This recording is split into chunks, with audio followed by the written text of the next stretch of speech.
Welcome, and thank you for making whatever effort you had to make to be here today. On behalf of the Academic Engagement Network, which I serve as Executive Director, I'm pleased to welcome you to our conference today. The State of Israel has made remarkable strides as a distinctive center of innovation. According to the World Economic Forum, Israel is the second most innovative nation globally. It is ranked number one in research and development expenditures as a percentage of GDP. It is ranked number one in venture capital as a percentage of GDP. And it has the densest geography of startups in the world. It boasts a unique ecosystem of innovation where government strives to strengthen infrastructure for innovation, offers strategic grants, and prompts the private sector to invest through varying incentives. Venture capital is available for startups, and experience by entrepreneurs is mutually shared. The ecosystem integrates Israel's military, its academic and research institutions, and rising numbers of multinational corporations and branch operations. Israeli culture seems to have something to do with this, although what it is in Israeli culture that makes this happen is a little bit elusive. Is it the culture of community where things are shared? Is it the culture of chutzpah and improvisation where things are never too much to be solved? Is it the can-do confidence? Is it the deep anti-authoritarian streak? Military experience figures in importantly, we know. Israel's military acts as a giant incubator for developing problem-solving human capital. And recent immigration from the former Soviet Union has figured in as well. Because of Israel's distinctive strengths as an innovative nation, we now see not only varied nations beating their way to link with Israel, China, Japan, India, but at the same time we see American states in regional urban areas, among them New York, Boston, Chicago, San Francisco, and Florida, competing to become the new centers of innovation and technological post-industrial development by linking up with Israel. In an early era, I used to be an urban historian, I used to teach this stuff. It was the Erie Canal, railroad connections, Chicago's development as a national rail center, and the building of the Trans-Pacific Railroad, which led its way to a period of industrial economic development in the United States. All was a prelude to the growth of a truly continental economy and the explosion of immigration coming to the cities. Today, in a transforming global economy, it's the era of startups and technological development, of public-private partnerships, and university leadership and state and local government participation. New world, we're in the midst of it. Here in Chicago, the budding Chicago-Israel partnership is said to will involve cooperation between the University of Illinois and Tel Aviv University, Disciplinary Research Institute called the Discovery Partners Institute. We'll be hearing about that today. The New York-Israel partnership involves cooperation between Cornell and the Technion. We're gathered here to learn about and explore some of these new realities that are developing right around us, and to hear from participants who are active in or responsible for these new initiatives. A couple of changes in the program due to weather and difficulties getting here. Ed Seidel, the Vice President for Economic Development at the University of Illinois System, is hung up in Philadelphia. He can't get here till tonight. Andreas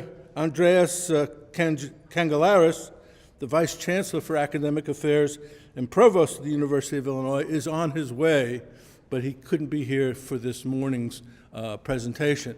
So Harry Euclid, who is a visiting Serling professor at Michigan State University, where I come from, is going to pinch hit, and we're going to move him up from the afternoon to the 10:30 slot. He's been teaching entrepreneurship at the business school at Michigan State University, and that relates to what he does in Israel. He's an advisor to the chief scientist, and he's an expert on startup financing and development. One other change in the program, the Consul for Public Diplomacy in the Israeli Consulate, Moran Berman, is not with us today. In his place, we're pleased to have instead Ariella Rada. Welcome, Ariella. The Consul for Academic and Community Affairs, who began her duties in Chicago just this past spring, just in time to this weather. She's traveled a long way from her birth in a village near Gondar in Ethiopia. And we're really pleased that she's going to say a few words at the beginning. Welcome, Ariel.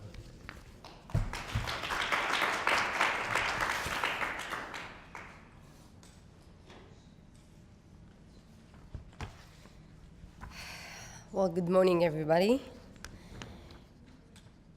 Today I experienced my first snow here. And the most horrible thing is that the reason why I couldn't participate is because I went to Milwaukee yesterday to participate in an event. And I think that it was the worst day to rent a car. And I did, and today I needed to clean all the snow from the car and everything, and now I understand why people recommended me not to buy a car. But I'm very, very pleased to be here. I'm very pleased that I made it here instead of Moran. By the way, Moran is stuck in Milwaukee. So I would like to just say some words in behalf of the Israeli consulate here. Okay, so as mentioned, my name is Ariella Rada, and I am the Consul for Academic and Community Affairs in the consulate. I'm so happy to be here this morning with you, discussing about freedom of speech and supporting it. It is my pleasure to be speaking to a group of many distinguished people within our region, and I'm looking forward to meet and work with each and one of you in the future. So I'll take some moments here to briefly introduce myself and the work that we do here in the consulate. I began my post in Chicago 3 months ago, after having been previously stationed in Lima, Peru. My interest in diplomacy are rooted in a deep appreciation to the State of Israel. I was born into a Jewish family in Ethiopia. And my community and I and my family were generations that were dreaming. It was a whole amount of generation that dreamt about coming to our homeland in Israel, dreamt about Jerusalem, and it was something that was very present in my life and in my ancestors' life. So my family, one day in the middle of the night, joined to a group of people, and we started the artist's journey to Jerusalem. A lot of people died on the way, from hunger, starvation, diseases, robbers, and some of them just because it was too difficult for them. At the end, we made it, and we arrived to a refugee camps in Sudan, where Israeli airplanes, was waiting for us and took us home to Israel. For me and for my family, it was a miracle, and it is a miracle that me and my family are incredibly grateful. This gratitude and passion for Israel is what turned my heart toward the world of diplomacy. After serving as a commander in the IDF, I began the years-long process of diplomatic training, studying at IDC Herzliya, diplomacy, government, and strategy, and until my diplomatic training in the cadet course.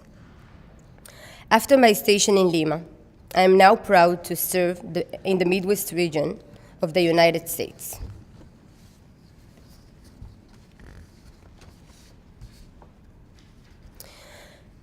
Since I arrived, I was very honored to witness the very first phases. No, sorry, I'm so sorry. That's not the order. So sorry.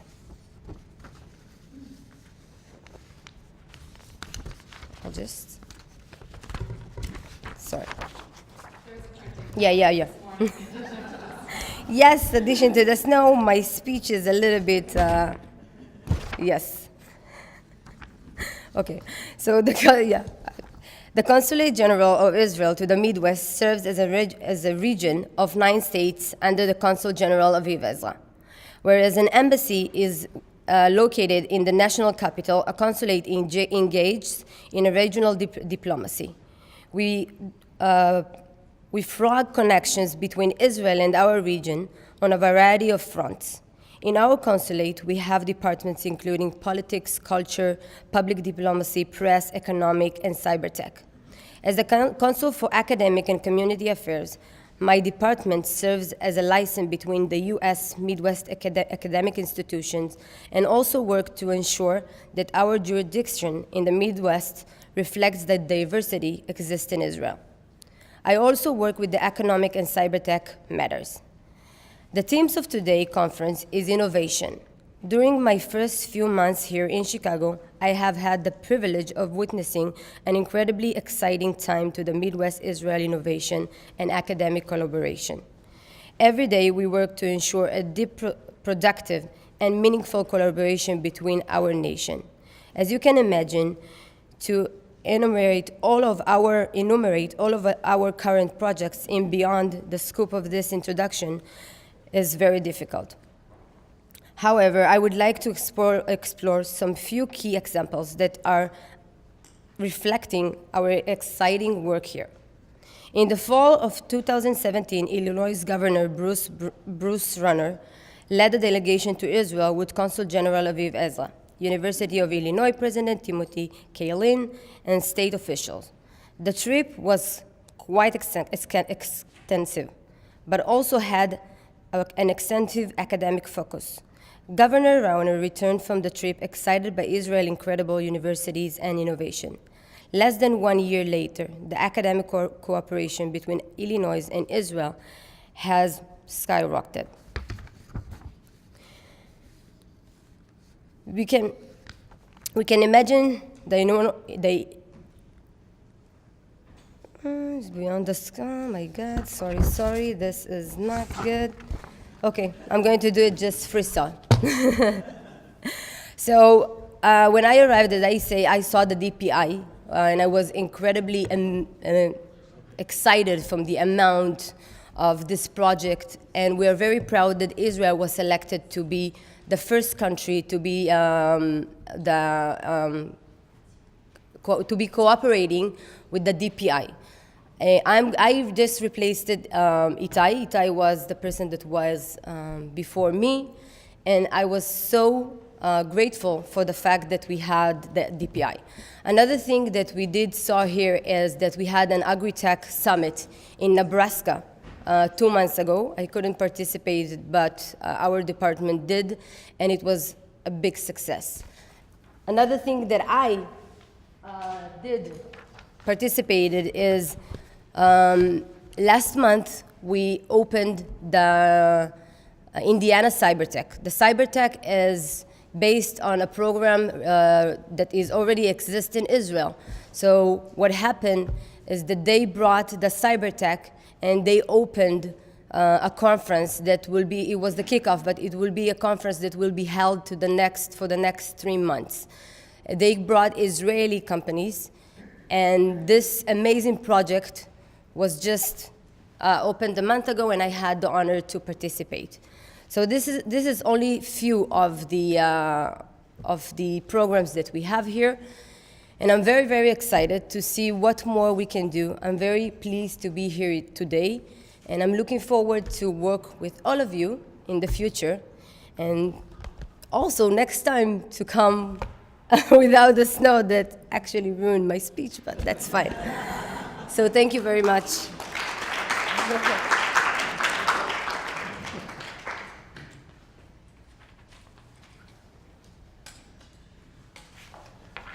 Harry, I think we're going to go back to the regular order because Andreas Kagaleris is here. So we're going to go back to the order that's in the program. We'll get you in the afternoon.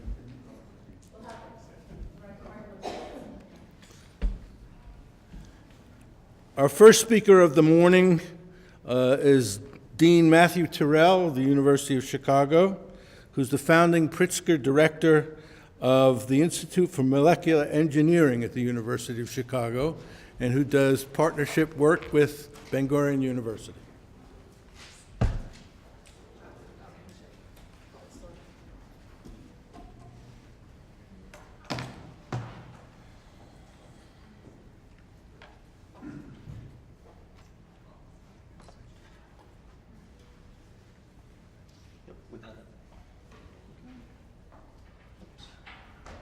The resolution's all different. Yeah.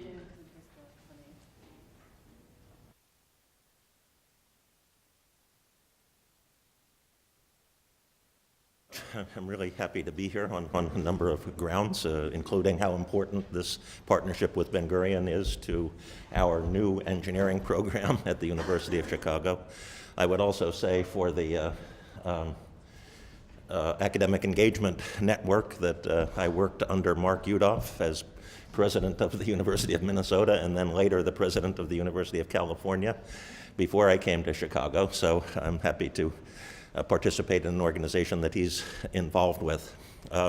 Every university has unique aspects, but the not necessarily best unique aspect of the University of Chicago is that until 2001 there was no engineering at the University of Chicago. It was a place that specifically kind of eschewed practical worldly problems in favor of depth and rigor.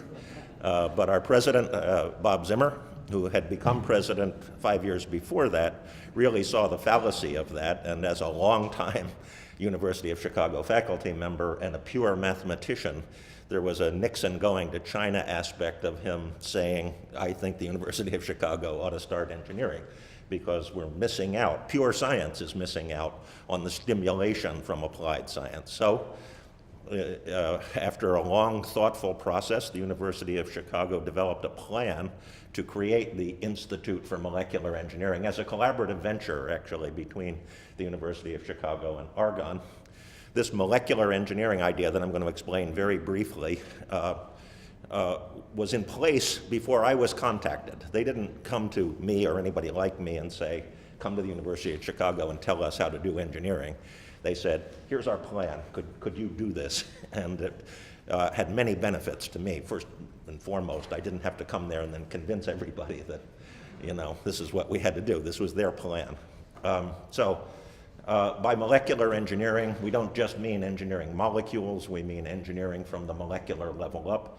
And it's broad. It includes all aspects of engineering and applied science, but the scale is small. We are doing what a lot of people call in the popular press and so on nanotechnology. We don't like to use that term because it's so overused, but by molecular engineering, we're trying to create a brand that says we're doing engineering very close to molecular level science.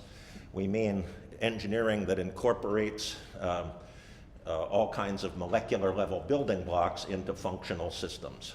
And another distinctive aspect of the plan and of our approach to it is that we're not discipline focused, we're problem focused, and we're getting close to the engagement with Israel here. We are not focusing on what the disciplines are or have been, but on what they can do, and try to build a unique University of Chicago approach. My attitude and our attitude is that engineering is the discipline, not the narrow slices that we use to organize our universities, like chemical, mechanical, bio, and so on.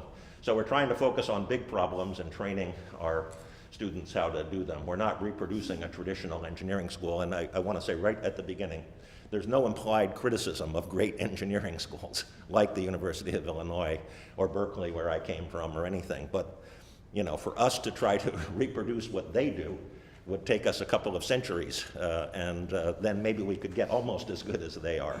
So when you start late, you got to try something new, and that's what we're doing. I'd say we're going beyond interdisciplinary into convergence. By that I mean you bring all the disciplines necessary to converge on solving problems. And that requires deep integration across disciplines and is consistent with our problem-solving focus. In 7 years, we've built a faculty of 28. That's what we look like. I just keep pasting people around the periphery as we add them. But we are focused in several areas that I'll get to, which you can see here: immunoengineering, water resources, soft materials, quantum materials, and energy. As I said, we're founded in 2011. We have 28 faculty, about 150 graduate students. We're starting to have alumni and placing people. I'm not here mainly to talk about our institute, but I just wanted to give you some background. We now have 4 technical pillars that are each populated by 8 or 9 or more faculty members. One in the polymer science area, which is my principal area, one in the bioengineering area, one in the quantum materials area, and one in the water and energy area, which is the thing I'm going to focus on here. But in every area, our convergent and problem-oriented focus is sort of embodied in the name. For example, I was chair of bioengineering at Berkeley. Bioengineering at Berkeley is a big department. It tries to do everything that bioengineers could do. We're not trying to do that. We're trying to pick an area of bioengineering where engineers can contribute, but the contributions of engineering haven't been as well exploited as they could be. So we're focused on what engineers can do in the immune system.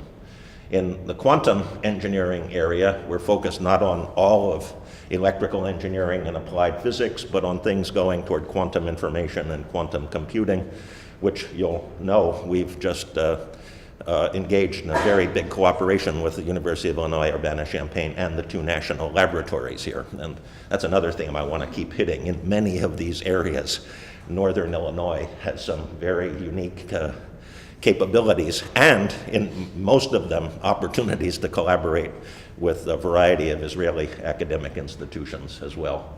And IME is really part of the University of Chicago as an academic institution, but we have about 10 or more joint appointees, that is, scientists at Argonne, who function within Argonne as laboratory scientists and get programs from the Department of Energy there. So let's get to water and what that has to do with anything here. It's probably surprising to some people who haven't thought about it very much, but only 3% of the water on Earth is fresh water. And of that 3%, 3/4 of it is frozen, and 20% of it is underground, and only 1% of the 3% sits in lakes and rivers and streams. Now, we happen to be by a big chunk of it right here, but that's a very heterogeneous distribution of water across the face of the Earth. And whether it's a crisis or not, there are many kinds of potential crises that relate to water, and scarcity is only one of them.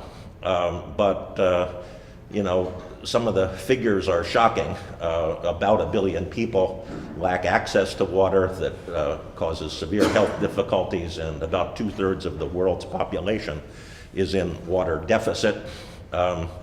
And the demand is increasing. Our aquifers are overdrawn and in some cases contaminated.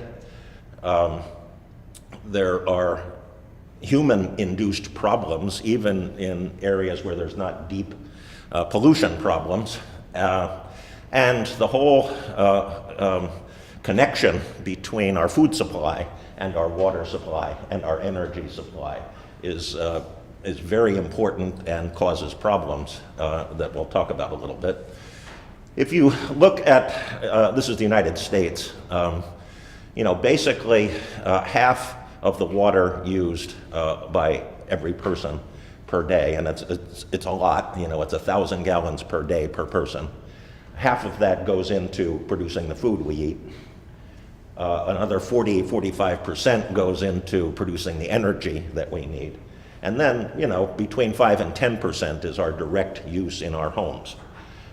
So this is a very important thing to understand. We can conserve ourselves, but we need to tackle large-scale systems to really get at the heart of the problem, the food area and the energy area.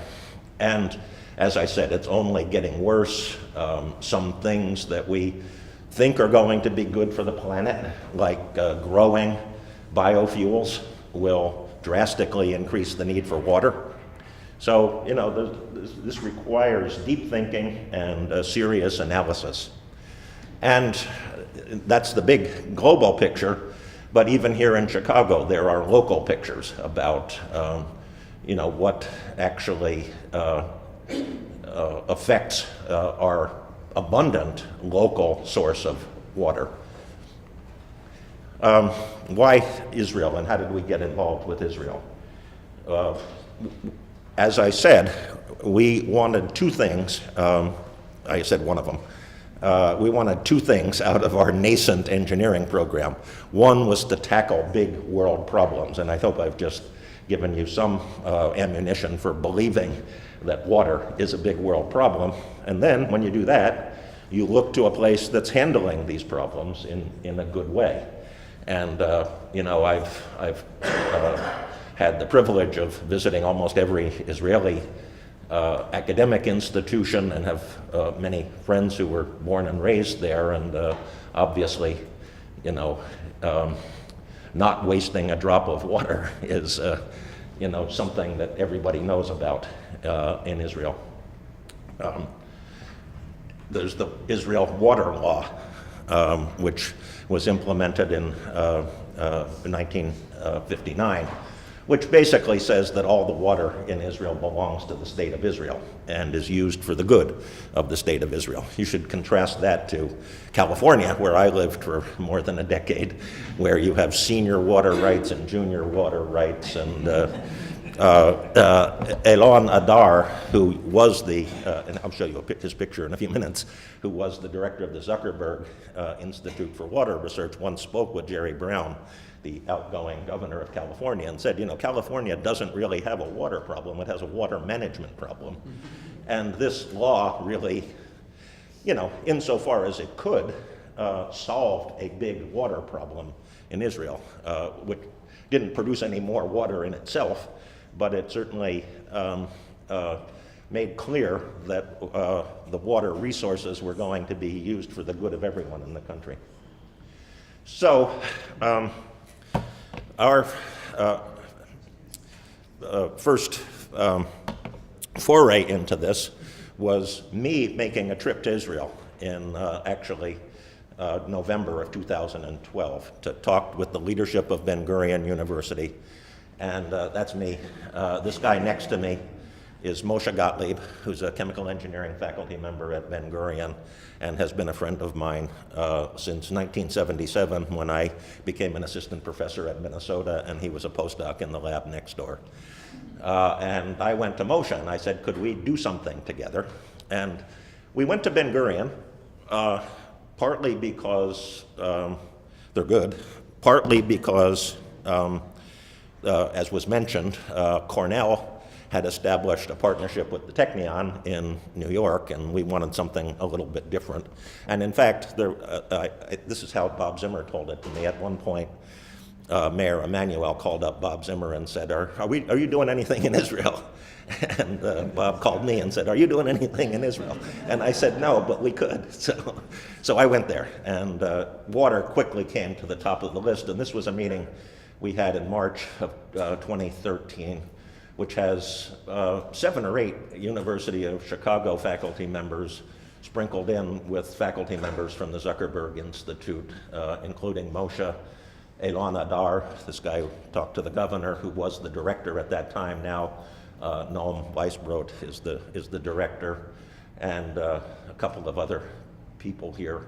Jack Gilron, right there, an American immigrant to Israel who works at the Zuckerberg Institute, has been very instrumental in the advancement of desalination technology in Israel, as has the entire Zuckerberg Institute. That led to us signing an agreement, which of course the mayor was proud of and very helpful in getting it signed in the president's home of the late Shimon Peres, between Rivka Karmi, who was the president of Ben-Gurion, and still is until the end of this year, although there's a new president coming in, and Bob Zimmer. And then we had a press conference in Israel. That's Moshe and me on the far right there, and the mayor, of course, and President Zimmer and President Karmi This is Roei Gilad, who had been the Israeli consul general here in Chicago until a couple of years ago.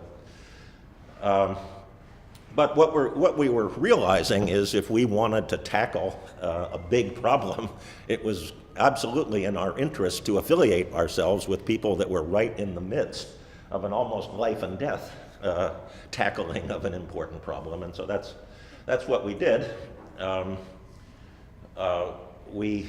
I think I have my dates wrong. Now I say, I can't remember if this was actually in March or April, but it was a couple of months before we signed the agreement.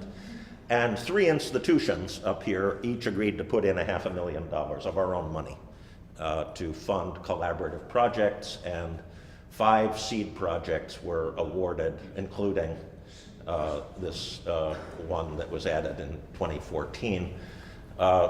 And they had to do with methods for studying groundwater transport, methods to remediate industrial pollutants, and methods for making membranes work better.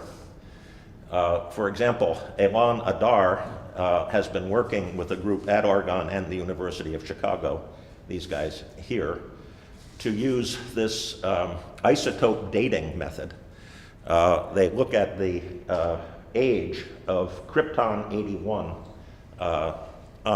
isotopes, and it turns out that krypton-81 gets into water only when it's in contact with the atmosphere. So by looking at the age of krypton-81 in different places, they could actually track the movement of water underneath the desert areas in the Sinai, moving from the Sinai Desert toward the Dead Sea. So it's actually moving that way. And understand how groundwater is moving. If there are trace pollutants in it, one knows something about when they might get to where they're going, and so on. Another group, Moti Hershkovitz, who was the vice president for research at the time at BGU, and his collaborator, Meron Lando, collaborating with a couple of chemists to develop new oxidation catalysts to eliminate trace organics from water. And then my own work with Moshe Herzberg to create coatings that we could put on materials such as steel or reverse osmosis membranes that could essentially eliminate the deposition of bacteria. This is what a piece of steel or a piece of reverse osmosis membrane looks like after it's exposed to a broth containing bacteria with no protection. But if you put our material on it, that basically eliminates the deposition of these things. And so, there's actually there's obviously a great interest in improving water desalination in every part of the world, but there's not much you can do with the reverse osmosis process itself because it operates almost at thermodynamic efficiency. It's really a good process. But so the operating expenses are really difficult to reduce, but the capital expenses of replacing the membranes and making the membranes last longer can be improved by this kind of thing. You can try to bleach them, but bleaching membranes does about the same thing as it does to bleaching your clothes. It tears them apart and degrades them, so it's not a very good solution. So coatings are a good solution. So, there are many non-tangible results of this exchange of students and faculty between the 2 institutions. But, each institution did put in $500,000, so there is some interest in knowing, did it lead to anything?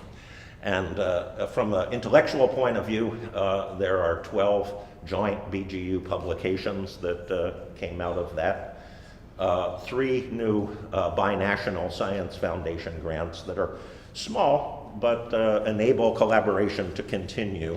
And then 2 new NSF grants, and the Israel Science Foundation has done something very interesting to encourage NSF, to encourage US-Israel collaborations, which is if you submit a proposal jointly, they allow our US National Science Foundation to handle the review. They don't review it separately, and if the NSF supports it, they will support it. It's still a pretty high bar because NSF funding isn't that easy to get, but they just unilaterally decided to remove one element of the bureaucracy, and that helps. And then there's been one major DOE grant to Argonne that's stemmed from this. I put this up, I couldn't figure out how else to display it, but Moshe and I have two grants from the U.S. Israel Binational Science Foundation. This one was to, I'm going to explain the technology, but for a process that we thought would be useful for taking phosphate out of agricultural runoff, we also found there was a medical application for this. There's a condition called hyperphosphatemia that leads to chronic kidney disease, and we found that this can be useful in a biomedical. Now, as you see, these budgets are kind of small. They're like $25,000 a year. But, you know, that overall, that got back $250,000 of investment, if you want to think about it that way, and we're actually pursuing this work with Moshe Gottlieb and some medical doctors in Israel. And then, as I'm going to explain to you, we also got a much larger grant for this removal of capture and release of phosphate. And that brought you know, another $250,000 to Israel alone, and NSF provided $600,000 on our side.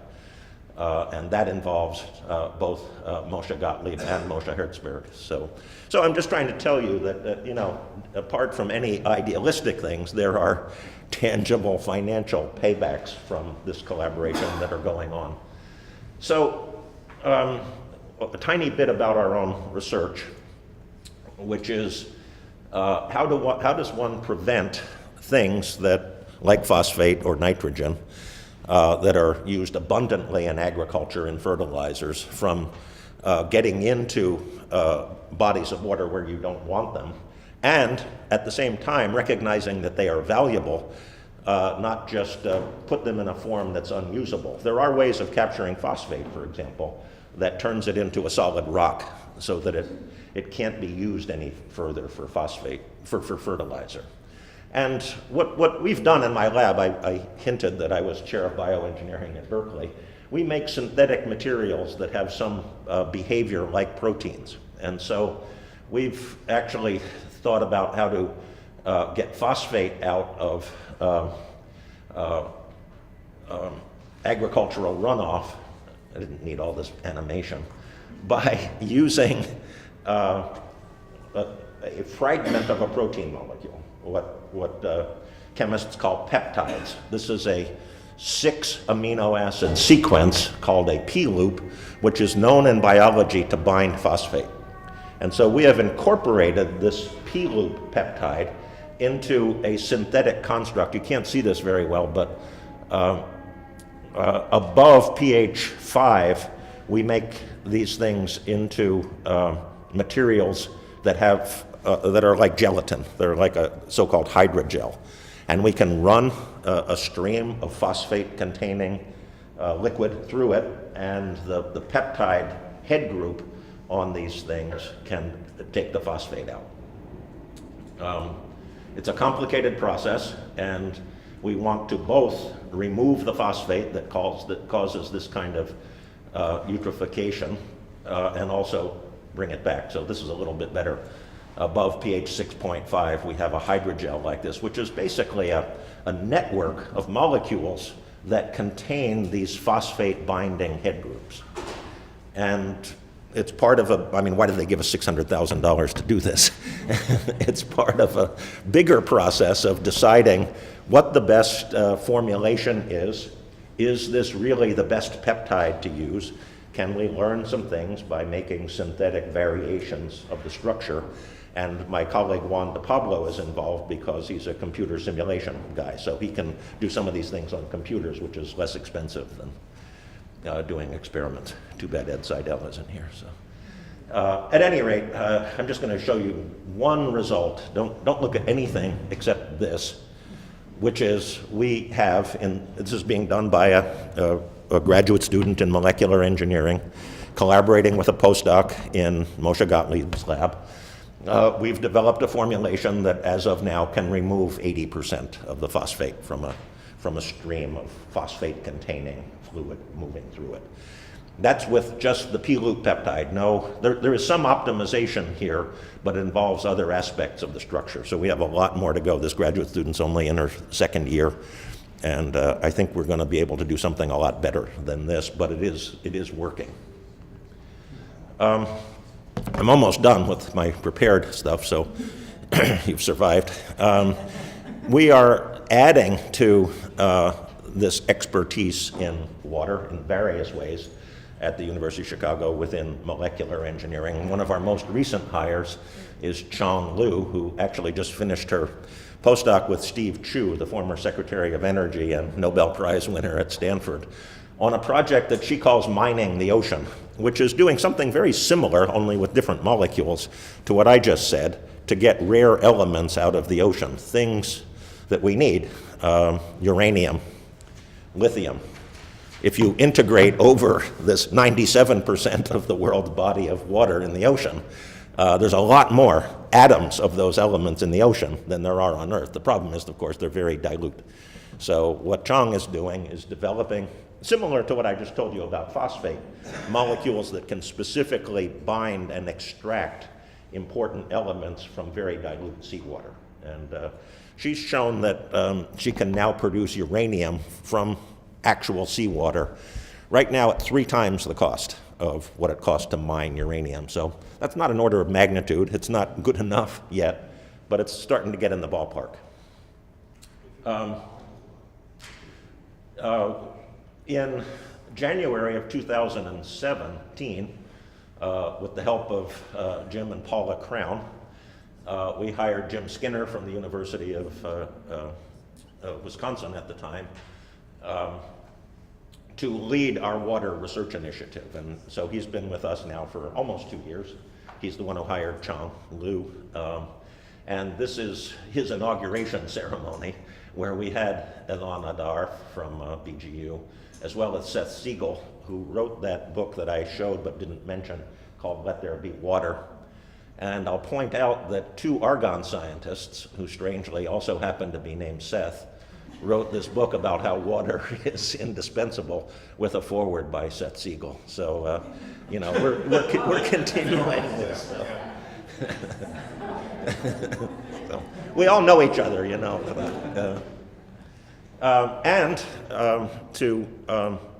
To conclude, we've decided to do this again.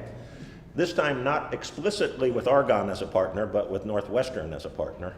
I should have said, back when I showed that first picture from March or April, whatever it was, of 2013, there were a couple of people from Northwestern there, because I was thinking we might do it then, but as things panned out, it turned out to be Argonne, UChicago, and BGU. But on October 8th of this year, we had a meeting between Northwestern, BGU, and University of Chicago to talk about doing this again. And we've all agreed to put another $750,000 into this.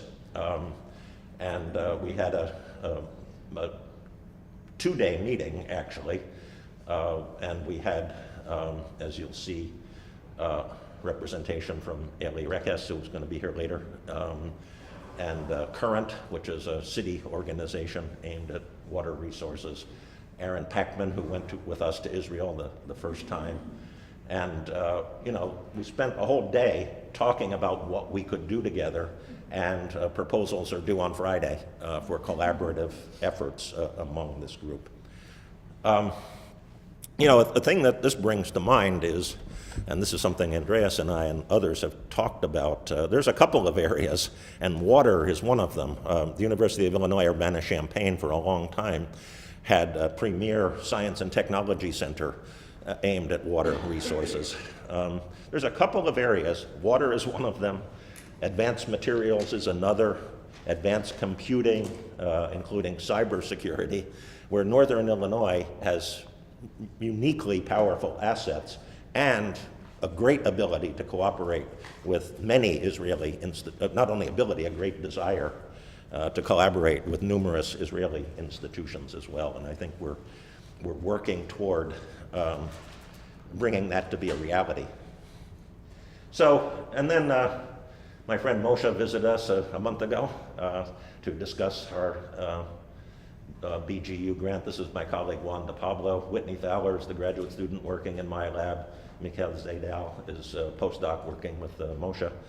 The BSF wanted pictures for their website, so when Moshe and Mikhail were there, we took a picture and gave it to them. But this has been a very fruitful and I'd say powerful alliance, and very important, honestly, for the movement of engineering at the University of Chicago from conception to infancy to whatever we're in now, adolescence or something like that. So thanks for listening, and I'll be happy to talk some more.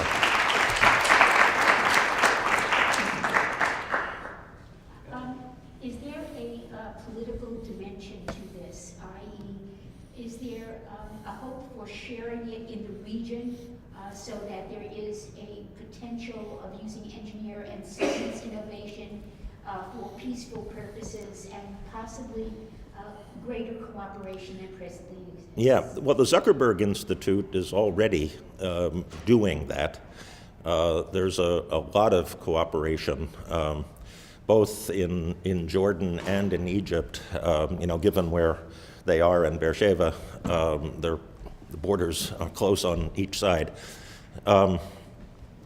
And we would like to be involved in it too. I can't honestly say that we are doing much right now to do it. There's also the Arava Institute, which is very close by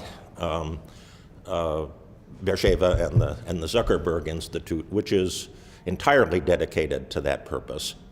And they have a good water research activity there too.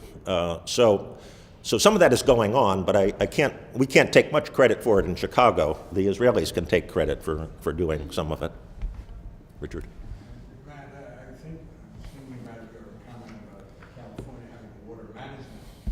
Yeah. And the thing that sticks in my mind, though I'm not sure it's not correct, is growing rice in California. I think rice is what, 7 inches of water Yeah. for a rice crop, and you sort of think about that in the context of California. But I suppose the sort of question would be if that's correct, that would mean diminishing that crop and importing the crop, so you've got trade. And, do people, are there any efforts to work along those lines? I mean, it's obviously complex, people's livelihood. Yeah. Well, I'm not really knowledgeable enough to comment in a serious way about that, Richard. But I believe people are thinking about it, and Governor Brown was certainly very interested in this. He's the one who invited Elon to speak with him one-on-one about some of these things. How you implement them obviously takes more than technical skill, a lot of socioeconomic skill. I just want to recommend here about water. So there is a new movie that it's called Sustainable Nation, and it's a new release, and it's a documentary that presents the work of Israel in terms of water in Africa, in India, and most importantly in California. So they show how an Israeli technology is being used there in order to improve water management and fields and everything. It's a great movie. I recommend you watch it if you didn't yet. So. Probably more enlightening than Ralph Breaks the Internet or something.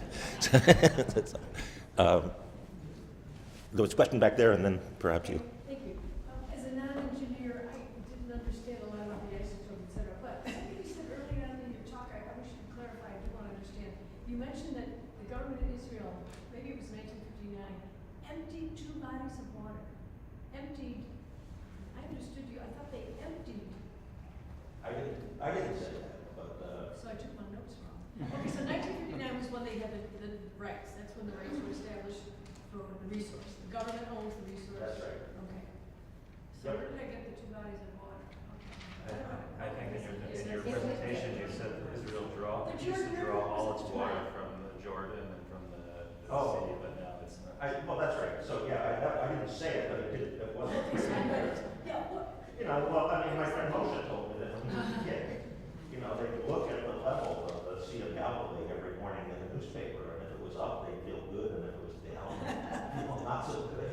And the Jordan River goes right in there, so that was their source of water before desalination. So they were using it, they were consuming it. Yeah, but they didn't make it go away. Fortunately. That's Yeah, it's interesting to me that the period of growth of your institute is the period also of the growth of the boycott, divestment, and sanctions movement on campuses. And so I'm wondering, you know, we know it's mostly in humanities and social sciences, but does BDS play any role on your horizon as you're planning ahead or recruiting faculty? Does it figure at all? not in mine, and I doubt that it figures in President Zimmer's either. And I don't think it's something that our board of trustees is very interested in either. The chair of our board of trustees, Joe Neubauer, is a former Israeli citizen. So, but anyway, I haven't heard much talk about that, and every talk that I have heard has been negative.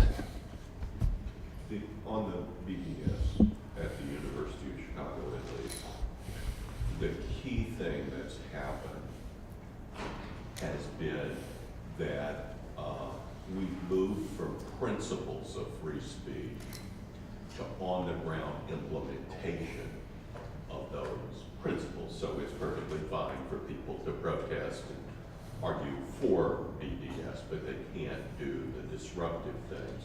And the key to that is that the people who do the actual enforcement on the ground in meetings, which is the Dean of Students' office, is held responsible for this, and they're the ones who send out the letters to incoming students about what our principles are. So it's very important for people who are thinking about that to go beyond. You must have good principles, and the principles can't be vitiated by other kind of considerations such as social justice, but then they have to be implemented.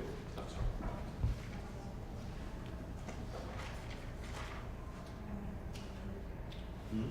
One more question. Sure.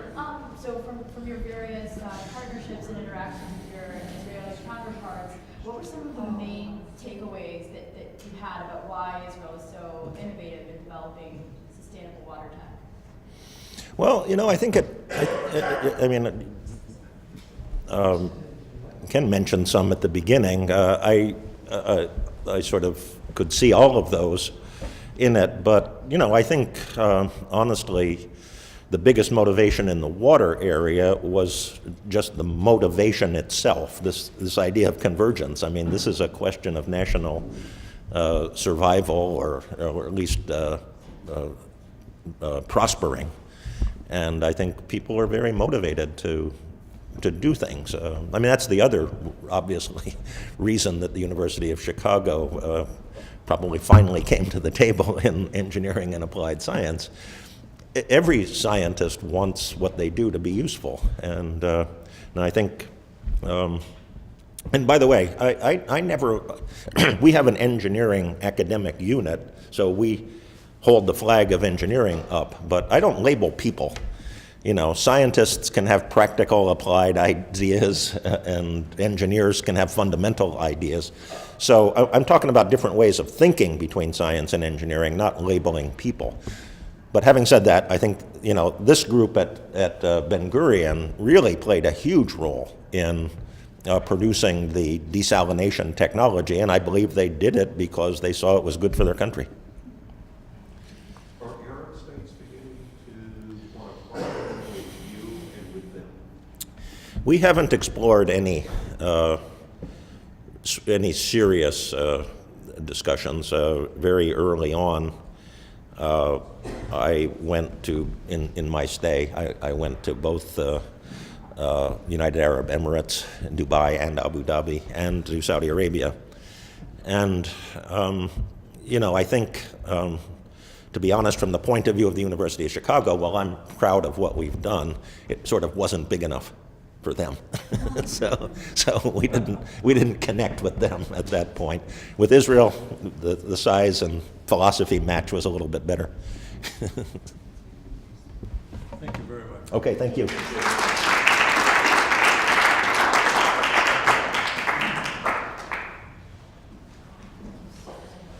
Take a 10-minute break. I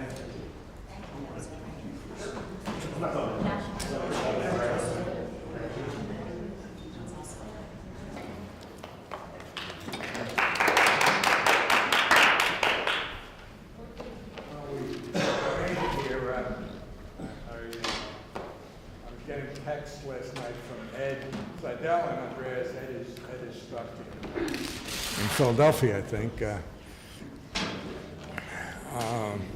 So it's a great pleasure for me to introduce a, I don't know, former colleague, former active colleague, always thought of as a colleague anyway, Andreas Cangellaris, who I've known for, I guess, more than 15 years. I don't know whether it's 20, but I've had the pleasure of watching him and occasionally helping out in my role when I was vice provost and then chancellor. So it's old provost week, I guess. But one of the things I'm continually impressed by is his ability to understand what excellence is and deliver on it, if you will, taking the Hebrew word tachlis, outcomes, and bringing it to life. And it's been a pleasure to watch him as each unit over which he presided improved under his aegis. Now, I'm listed as a moderator here. I haven't decided what that is, except we share one of the things that is present at the University of Illinois is the Beckman Institute, which was one of the first interdisciplinary institute. And Arnold Beckman, who was known for having multiple sayings, and his comment about moderation was that he believed in moderation in all things, including moderation itself. So I think with that in mind, I should turn this over to Andreas and let him hold forth, and we'll engage in a conversation as you suggest, Andreas. So what do you want? either way, Yeah, whatever's good. you can sit here. We can sit All right. there. Maybe. Oh, I see. Take the microphone from there. Oh, one of these. Yeah, just sit in That's good. this spot. All right. Oh, great. One or two. I can be this as well. I can be. Yes, I'll do my best,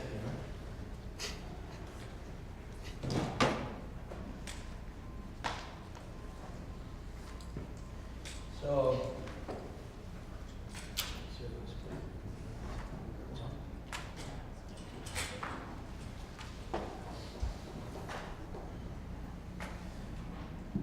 All right. So, good morning. It's a pleasure to be here. As you heard, my partner in this, Ed Seidel, Vice President for Economic Development and Innovation for the University of Illinois System, is not able to join us. But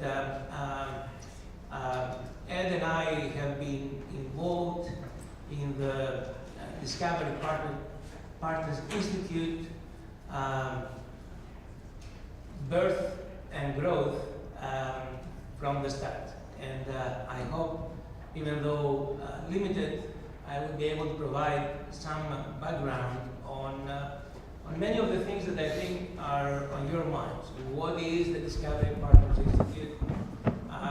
Why we're excited about the Institute and the Illinois Innovation Network that has been under on our minds for a while. And what we aspire to do, especially as we reach reach out to credible partners like Israel to engage with them, share with them in the opportunities here in Chicago. Let me start by telling you that and that is relevant. I am originally from Greece. When I decided to come to the United States for graduate school, my sister was a graduate student at the University of Illinois Urbana-Champaign, and when I came to visit ahead of my considering Urbana, it was a bad winter, and I told my mother back home that no way I'm going to the Midwest. There are warmer places in the United States, California, so I ended up going to Berkeley, and I promised myself never, if I were to stay in the United States, never to consider the Midwest. My DNA is not compatible with the Midwest, and even though I know that Matt Tyrrell and his colleagues at University of Chicago are trying to edit people's DNA, I think I'm too old to be able to accommodate that, Matt. But I say this because I go to Berkeley, and my advisor there has all 3 degrees from Urbana-Champaign. And he actually asked me, he said, why did you come to Berkeley? Given what you want to do, you should have gone to Urbana-Champaign. And I said, Andy, you cannot do this to me. I think Berkeley is a good school. He says, Berkeley is a good school. This is early 80s. But for what you wanted to do, Illinois is better. And so he promised me, he says, look, fine, I will do my best to provide you with what you need here, but if you have an opportunity to go to Urbana one day in your life, take it. And here I am. I have spent 21 years at Urbana-Champaign. I brought my wife from California, who never wanted to consider the Midwest, and she loves Urbana. But what we love about this community here is, actually there are 2 things. One is that never, in anything we wanted to do, never we found somebody who says it cannot be done. So if you put very bold ideas, you ask people to do things, they say, okay, that's a good idea, let's see how we can make it happen. Not it cannot be done, let's see how we can make it happen. Which is something very special, I think, and tells a lot about the Midwest. The second thing is, we have come to appreciate something that Matt was talking about earlier, and this is that those who are fortunate to have access to water oftentimes do not appreciate how precious water is and why people, especially in the Middle East, say water is life. Water is life. And now, why do I say that about the Midwest? Water is life, but water is life not because of just water, because of food, because of energy. And this nexus of food, water, and energy is the one that defines, if you wish, the future of prosperous well-being of the world. If we cannot solve those challenges associated with food, water, and energy globally, the world will never be a peaceful place.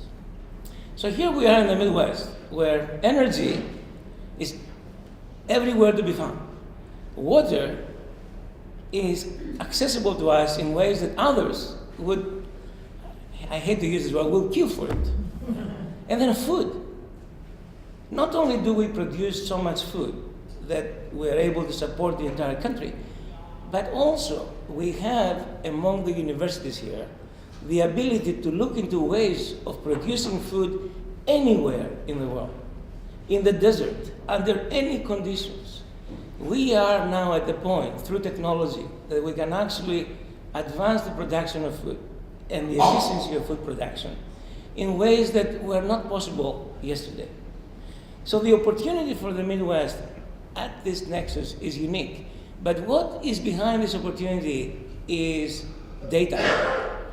The data science and the computing that is being used. You notice how Professor Tyrrell said, doing experiments in the lab sometimes at the molecular scale is very expensive. But I have this good friend of mine who is a computational scientist, and he can look into scenarios. And that is where computational discovery and computational science and big data makes all the difference in the world.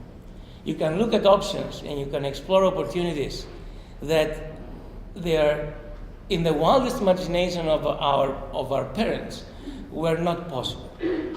So let me add to that another very important thing, that we are talking about food, water, and energy. Without those, wellness and medicine and health are not possible. Okay? And if you look at this community we're here, or Chicago, we have a concentration of healthcare providers and top medical schools. And I would brag about my College of Medicine in Urbana-Champaign, engineering-based from the get-go. Hopkins established 100 years ago the curriculum for teaching doctors.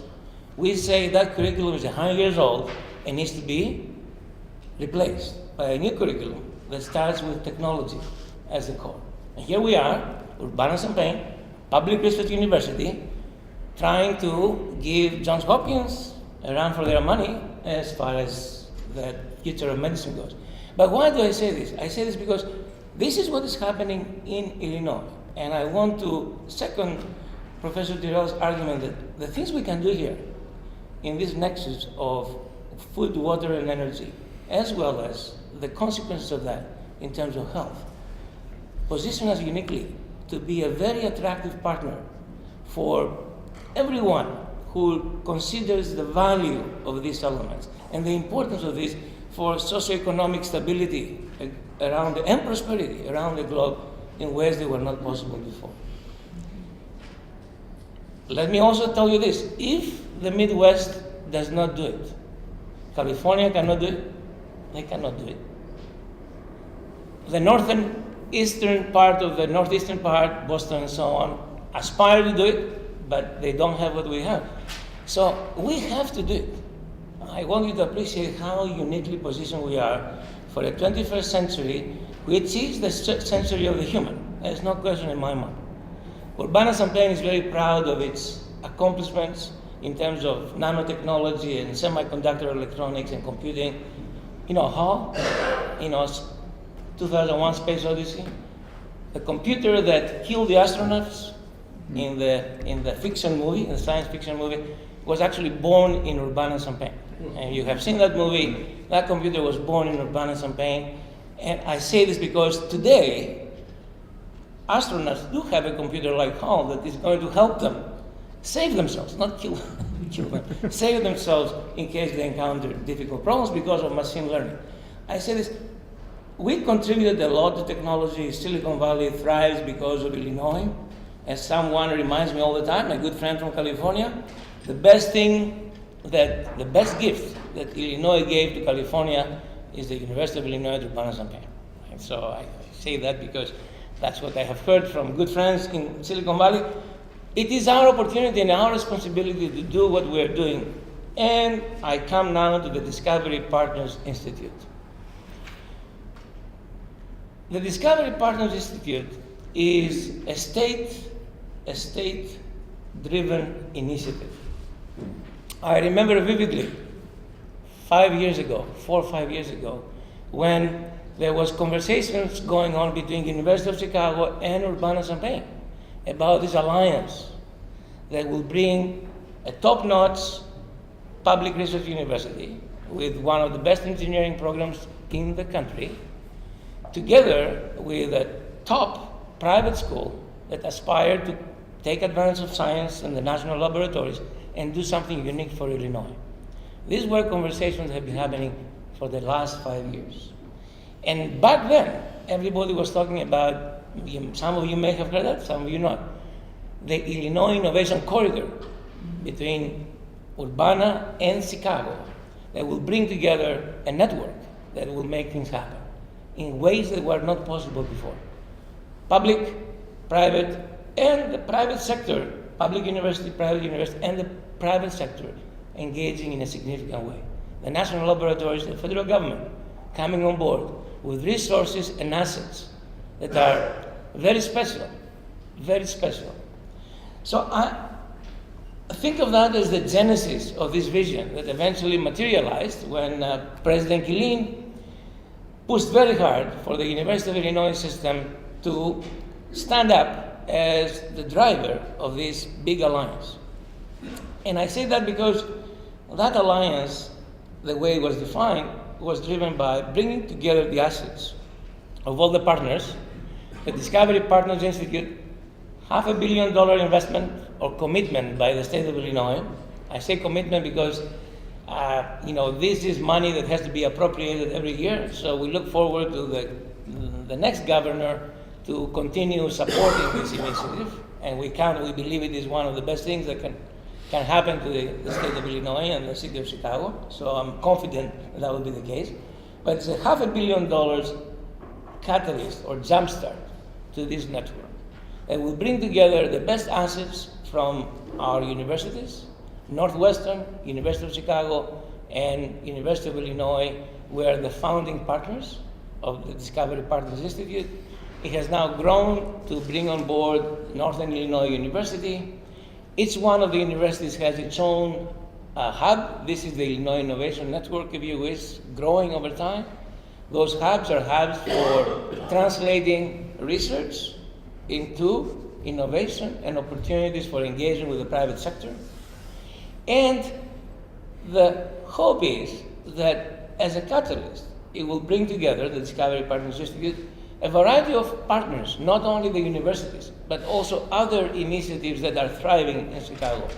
1871, all of you are familiar with 1871, one of the most significant arms of innovation in the big data and IT side on this, in this city.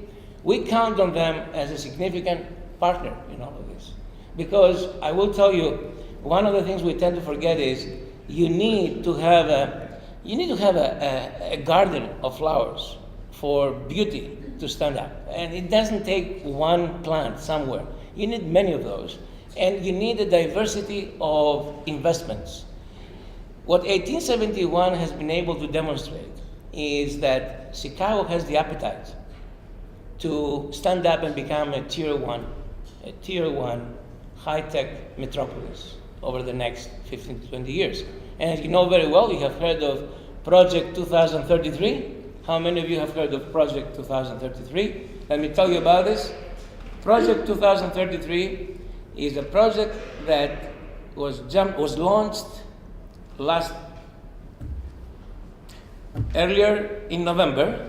I thought we were already in December. In November, it is led by Penny Pritzker and a group of people from the business sector and the high-tech sector of Chicago coming together and saying, look, if Chicago wants to have the 100 years from the 1933 World Fair, something to claim to the world, it has to be them becoming the 21st century tier one high-tech metropolis in the Midwest. So how do we make that happen? Let's identify what are the things that have gotten in our way. Let's identify the bottlenecks, the obstacles, the cultural issues that get in our way. And I mention cultural issues because all of us know how significant the business sector is in Chicago. Very wealthy, opportunities in logistics, transportation, banking, fintech, I can go down the list, right? But their participation as drivers of innovation has been very limited, very conservative. Let me use the word conservative. Very conservative. Unless they stand behind all the great ideas that come out of the universities, all the great opportunities that are personified through our students, who, if they do not stay in Chicago, they're going to leave and go to Silicon Valley or Kendall Square, you can name the place, because people want them. People want them badly. The things that have originated in the Midwest, I don't need to tell you. We talk about Netscape, we talk about YouTube, I can go down the list. The semiconductor electronics industry started in Bell Labs and was incubated in Urbana-Champaign before it signed in California. I do not know how else to put it. Remember, I came to Urbana-Champaign from California, and I came there having been told many times that the Midwest, in terms of high-tech talent and drive, cannot be matched by any other part of the nation. And it is true. It is true. Look at all this. It is not just the universities in Illinois. It's the universities in Wisconsin, Madison, Michigan, Purdue. I can go down the list. Within a radius of 250 miles, you have some of the best technology, engineering, science schools in the nation, right? And they are right here, where there's water, where there's food, and where there's energy. I want you to appreciate this. Don't forget that nexus. It's very important. But the Discovery Partners Institute cannot succeed if we do not have the initiative of Project 33 happen, because we need investors from the private sector. If you ask me what it is that we're trying to do from our side with the Discovery Partners Institute, the partnership with Israel, why do we go to Israel and say, come and partner with us? Because we know that Israel is a startup nation. We know that ideas that are originating there because of their own realities, right? Because every idea originates with a need, with a reality. As somebody said, I think it was John Steinbeck who said, every idea starts with one human being. But the ones that have merit, develop many followers and many partakers. And the ones that thrive are the ones that matter to many people. Right? So let us not forget that. So you have to have something that matters to people. That's the idea. And Israel has done it very well. So when we started with DPI, we said, okay, what do we need in the Midwest? We need a culture that moves very quickly from ideation to incubation to support to seeding the idea to success, to transfer. And we said, let's go and talk to our colleagues in Israel. And I say colleagues, why? Because I do not know how many of our faculty, Urbana-Champaign, University of Illinois Chicago, you heard about the University of Chicago, Northwestern, they have collaborations, research collaborations with faculty in the universities in Israel. Many of the faculty members in Israeli universities have received their education in some of our universities. The bonds are very strong, the intellectual, the scholarly bonds. But when it comes to how I'm talking about our community here, the University of Chicago, the University of Illinois Urbana-Champaign, how we translate innovation, new ideas, discoveries to action, we are behind our colleagues in Israel. So, we have a lot to gain from that partnership. I'm not afraid to say that. But the way I look at this, they have a lot to gain too. Because we provide them, if I set the stage for you, with a place for their ideas to foster and have an impact, to grow and have an impact that goes beyond the Middle East and their immediate neighborhood. This is the North American part of the world.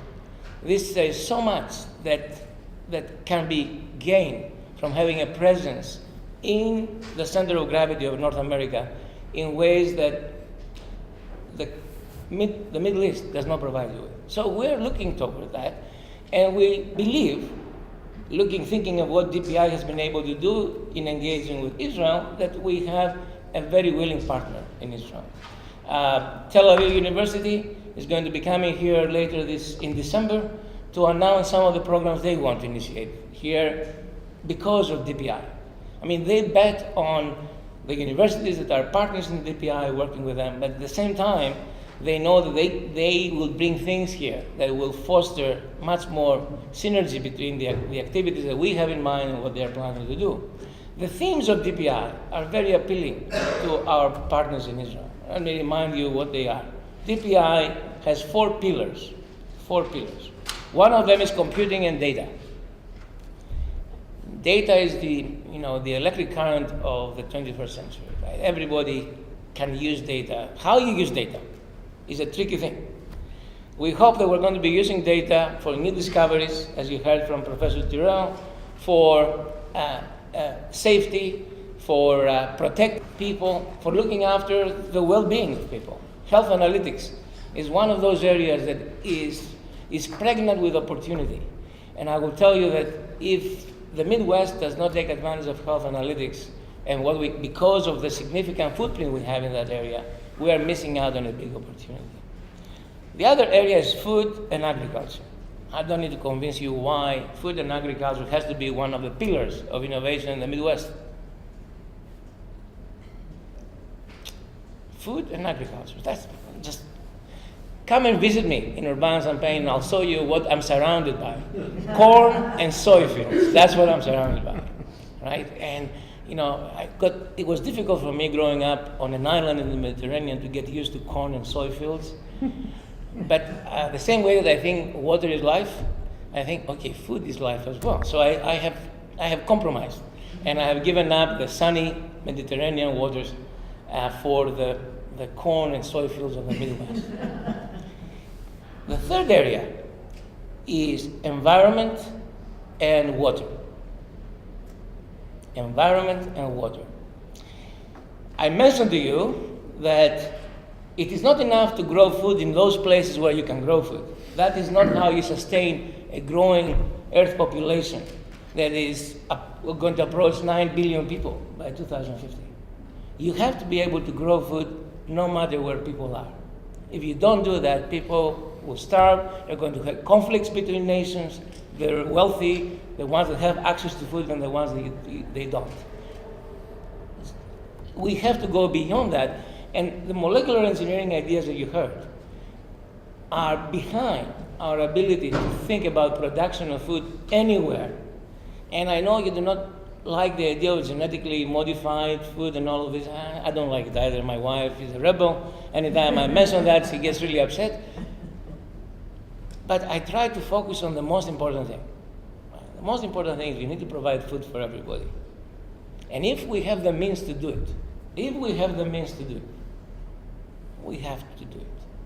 It is not, I don't know, the ethical issues, there are always ethical issues, are many. But we will overcome them because, you know, you have the human in the loop.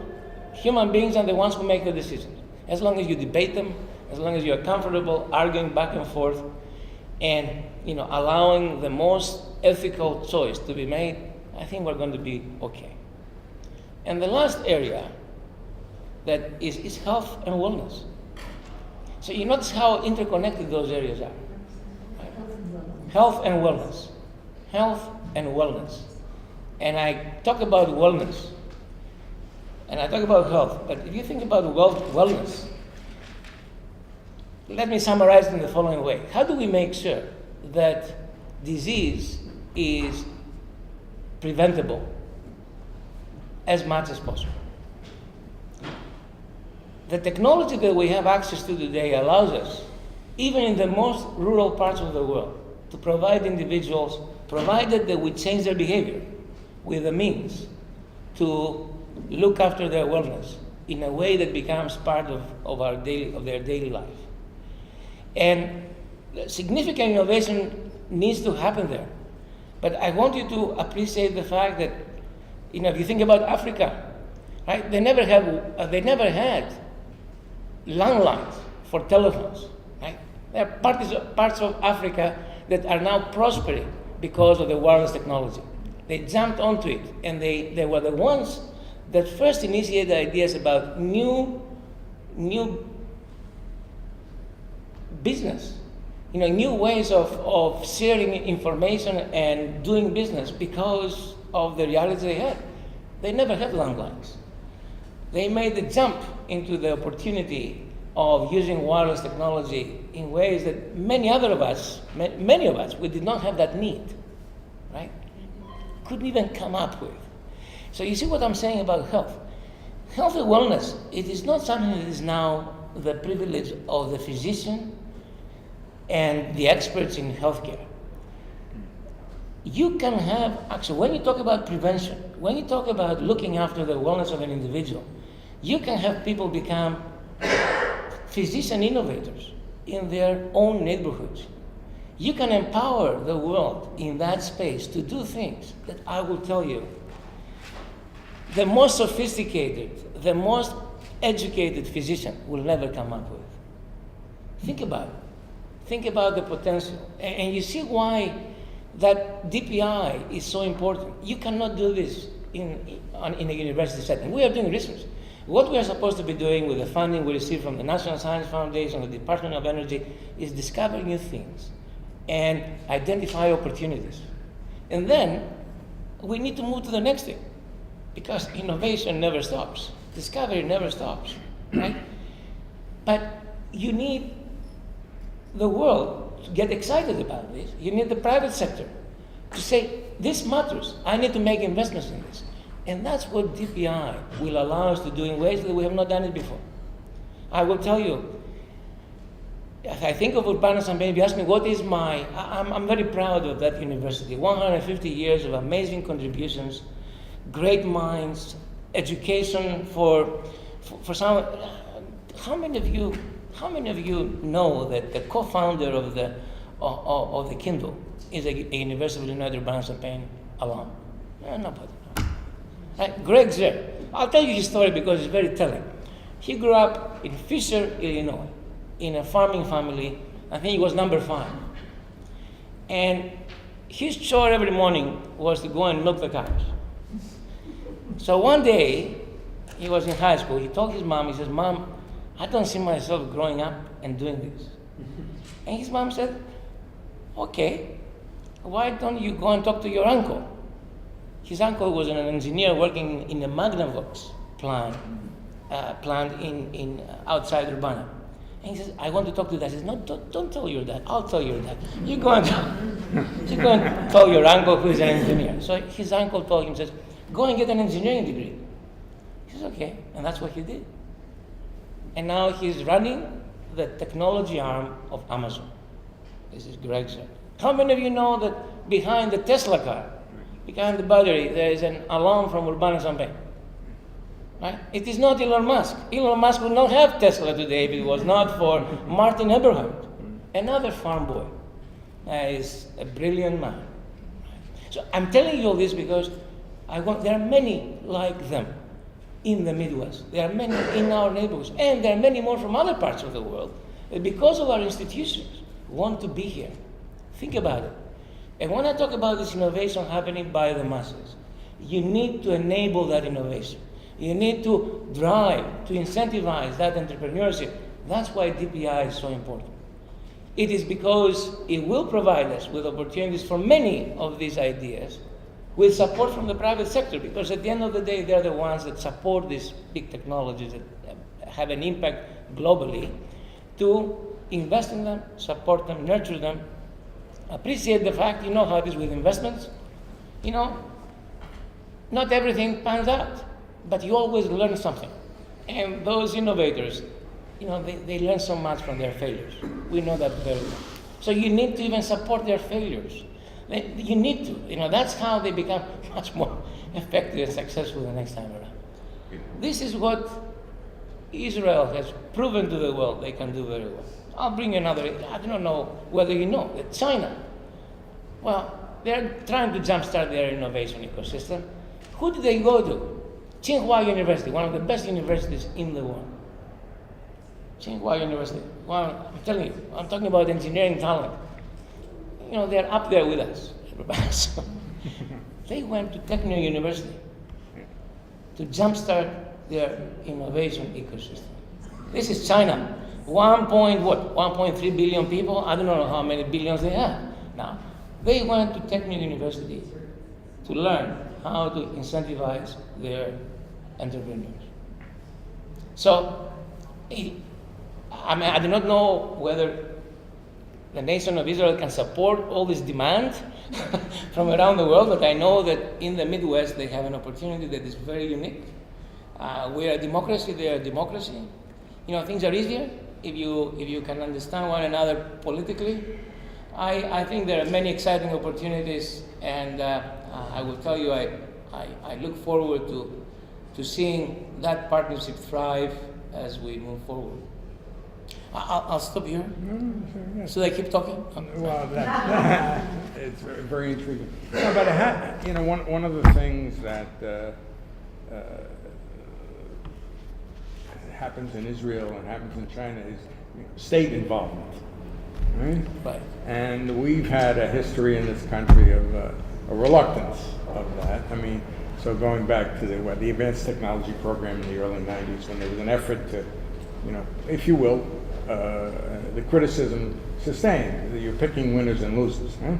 Yeah. All right, and so not enough was invested in ATP or in modular. Oh, I'm sorry. Which one of these? So, okay. So I think part of the success of Israel and part of the success of China has been their willingness for the state to invest, and you can be critical of that as well. So, how do we inflect our policies a little bit towards that? I mean, you've had some success, obviously, with DPI because you can convince the state to come up with, at least in principle, $500 million. Not a small number. Right? That's right. And now and then how do you get the private sector on board? We know from the stuff we did with BP that we somehow shared intellectual property. I mean, when you talk about Project 2033, do you envision that as them investing resources, or do you see real partnerships? And how do you handle the intellectual property and so on and so forth? These are all very, very good questions, Richard. But let me try to answer them by breaking down your question into three parts. Our universities, in particular public research universities, have they made progress in thinking of how they manage their IP? Right. You know very well, you have been instrumental in changing the culture at Urbana-Champaign. We have made significant progress, where we realize that, let me put it this way, 100% of nothing is nothing, right? 10% of something is a lot, right? So you see where I'm trying to go with this. We are much more comfortable with industry or the private sector funding something that they have an interest in because they can translate it, move it to production, and say, yeah, we want to move to the next project. And perhaps some of our students, even some of our faculty may choose to become, if you wish, drivers of that translation that happens there. So we have changed the culture in that regard, number one. Number two, how the state contributes to this. I think that every state, especially a state like Illinois, where financially there are challenges that need to be overcome, is looking for creative ideas. What I believe is one of the most creative ways to do this is to make a capital investment into something like the Discovery Partners Institute, but in parallel to that, establish an entity that is really the broker between the three, and it is independent of you, independent of the state, between the three drivers of innovation, which is the researchers, the universities that develop the new ideas, the private sector, and the venture capital people. The Israel Innovation Authority is exactly that entity. They are keeping the federal government and all the issues that go along with, I don't want to call it bureaucracy, that monitoring things and, seeing something, they keep them at an arm's length while they're engaging proactively with the researchers and the VCs. A significant catalyst in that. This is not very difficult to duplicate in a state like Illinois, and my hope is, as we engage with our colleagues in Israel, is some of that know-how, some of the elements that the Israel Innovation Authority has been able to bring to bear through and the lessons they have learned, we can borrow. The third thing I want to say is the private sector. The private sector in the United States, in every part of the world, has a very short horizon. Obviously, they need to make money. So the things that they're going to become interested in are the things that, if you wish, are going to pan out into technology over the next 5 years. And that is why the Discovery Partners Institute, what it's trying to do, is trying to bring the private sector and collocate them with our entrepreneurs, where they can monitor, rather than having to make trips to Urbana-Champaign or go to a laboratory, monitor those elements of innovation that are ripe for success and make their investments where they are most comfortable making that investment. That collocation of industry, university, and VC is, I think, what has made Silicon Valley successful. Because, in Silicon Valley, you don't have to have a DPI. You have the Stanford Research Park, which essentially became the DPI for Silicon Valley. Sure. And then we need to do something like this, and I believe that Discovery Partners Institute will provide that. That's my take on this. Charles? As you keep going. Now, the vision, of course, is the way you've been incredible and paid there, a glorious vision for this, I think. And I remember hearing when I talked with Ed about this early on, and I said, well, you're doing Cornell Technion? He said, bigger. And that was, you're on the other end of the phone and said, well, what, you're not off the ground, what are you talking about? And it looks like now it could happen. Could happen. Could really happen.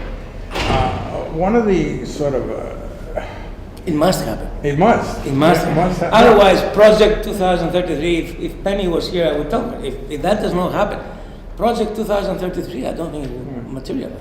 So, how do you manage you wear many hats, right? How do you now manage the tension within the university? And let me frame it in a couple ways. One is Tim Killeen is fond of saying that this is a university, and here I think of Urbana, Chicago, and Springfield, the 3 branches. Plus, it's a larger university-driven initiative. So there's traditionally, and we're talking a little bit to each other in the sense that there's always a tension between the system and each of the campuses. And then there's the tension, well, you've decided to do this, and all of a sudden $500 million pops up out of nowhere. Not true, of course, but that's not, and we, over in these other disciplines, could have used this money. And the money's not fungible. I mean, that's part of the answer. But the resource ultimately comes to do all these things is the faculty and the graduates and the students and graduates, right? So how do you sort of manage that tension, where we've decided to go in this direction, and this will benefit everyone in the end? I mean, it's an argument you have to make, but how have you perceived it with one of your hats on? So let's put my hat on as a faculty member. Yeah. First, right?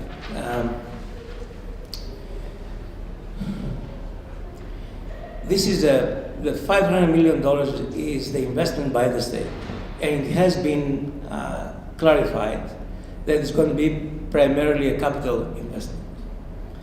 And what does this capital investment entail?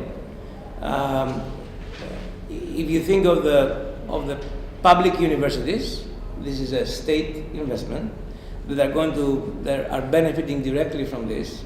It is essentially reinforcement of the campuses that need to contribute, are expected to stand up and deliver in DPI with the appropriate infrastructure and facilities they need in each one of their areas of excellence. I say this because you mentioned the University of Illinois system. 3 universities, very different mission, very different student bodies, very different areas of emphasis. You think about Urbana-Champaign, and you think computing, data, agriculture, food, nutrition, of course now health and wellness as well. We are in the middle of all of this, right? But you think about health and wellness, and you think of University of Illinois at Chicago, one of the largest hospitals in North America. And you say, well, they are going to be a significant driver of this.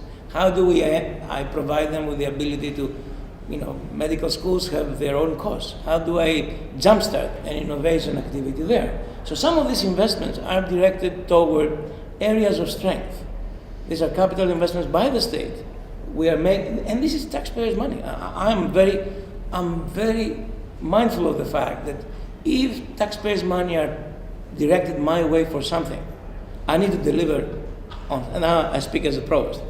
If taxpayers say, we need innovation, this state needs innovation, I have to do everything I can locally on my campus to foster, to incentivize that investment to succeed. But the campuses are looked after by the state, and a significant amount of the money will go in 78. Are you familiar with the related Midwest 78 neighborhood? Okay, so 78 is a piece of land here in Chicago. It's just south of Roosevelt that has not been developed.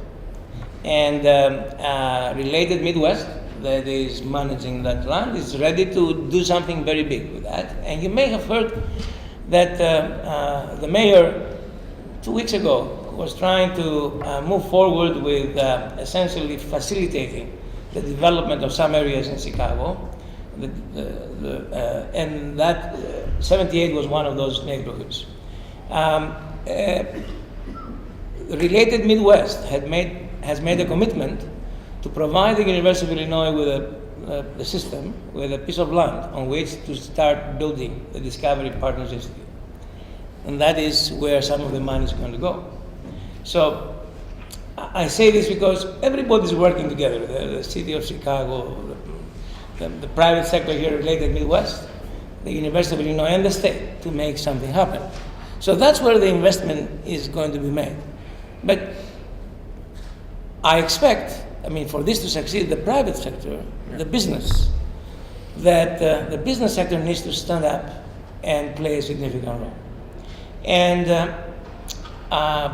that will require significant change of culture.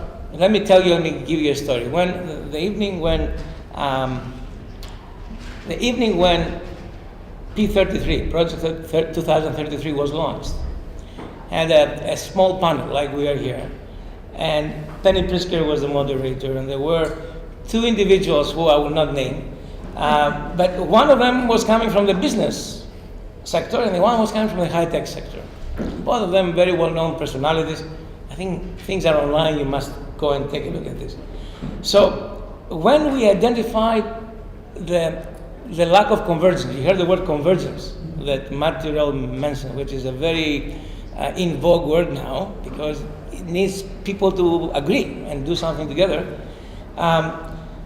What I noticed that from the beginning of that evening, but I didn't connect the two things. I saw the high-tech person who was a computer nerd, really, wearing a tie. I had never seen him wear a tie before. And I have known him for, 10 years. I said, wearing a tie is a very special event for him. And then this person from the business sector, looking like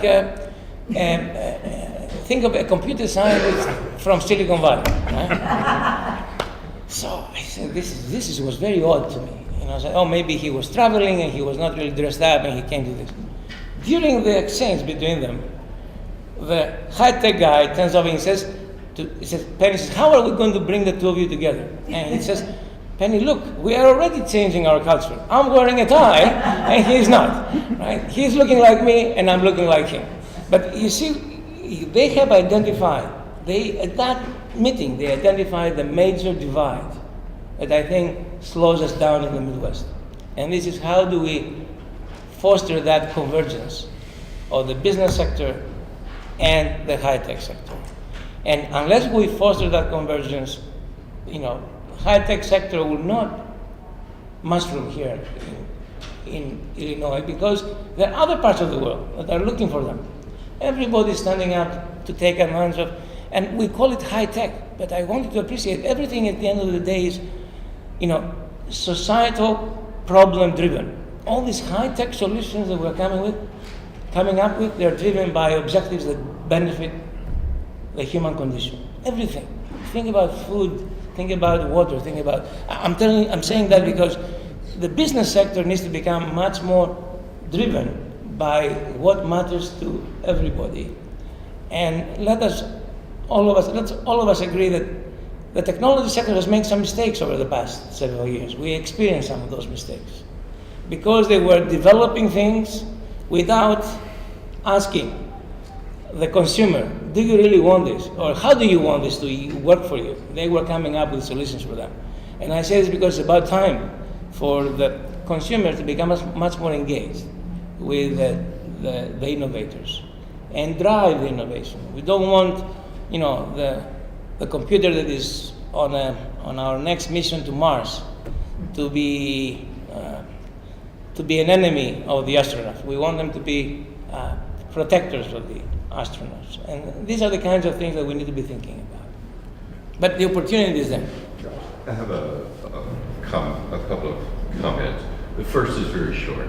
I think that genetically modified food should be renamed genetically improved food. Really? Do you know what canola oil used to be called? Rapeseed oil. Yes. Oh, I see. Do you want to buy rapeseed oil?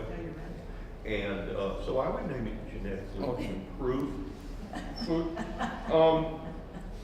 I wish the most entrepreneurial university I know in the Midwest is Purdue, and it has a super agriculture program. I don't know if they can be involved across state lines because, but they really could bring something to the table if they would. But I just leave that as an aside. Let me say something about the business sector. I think it's not. It helps to break down the business sector and ask ourselves what's really missing here and where our strengths are.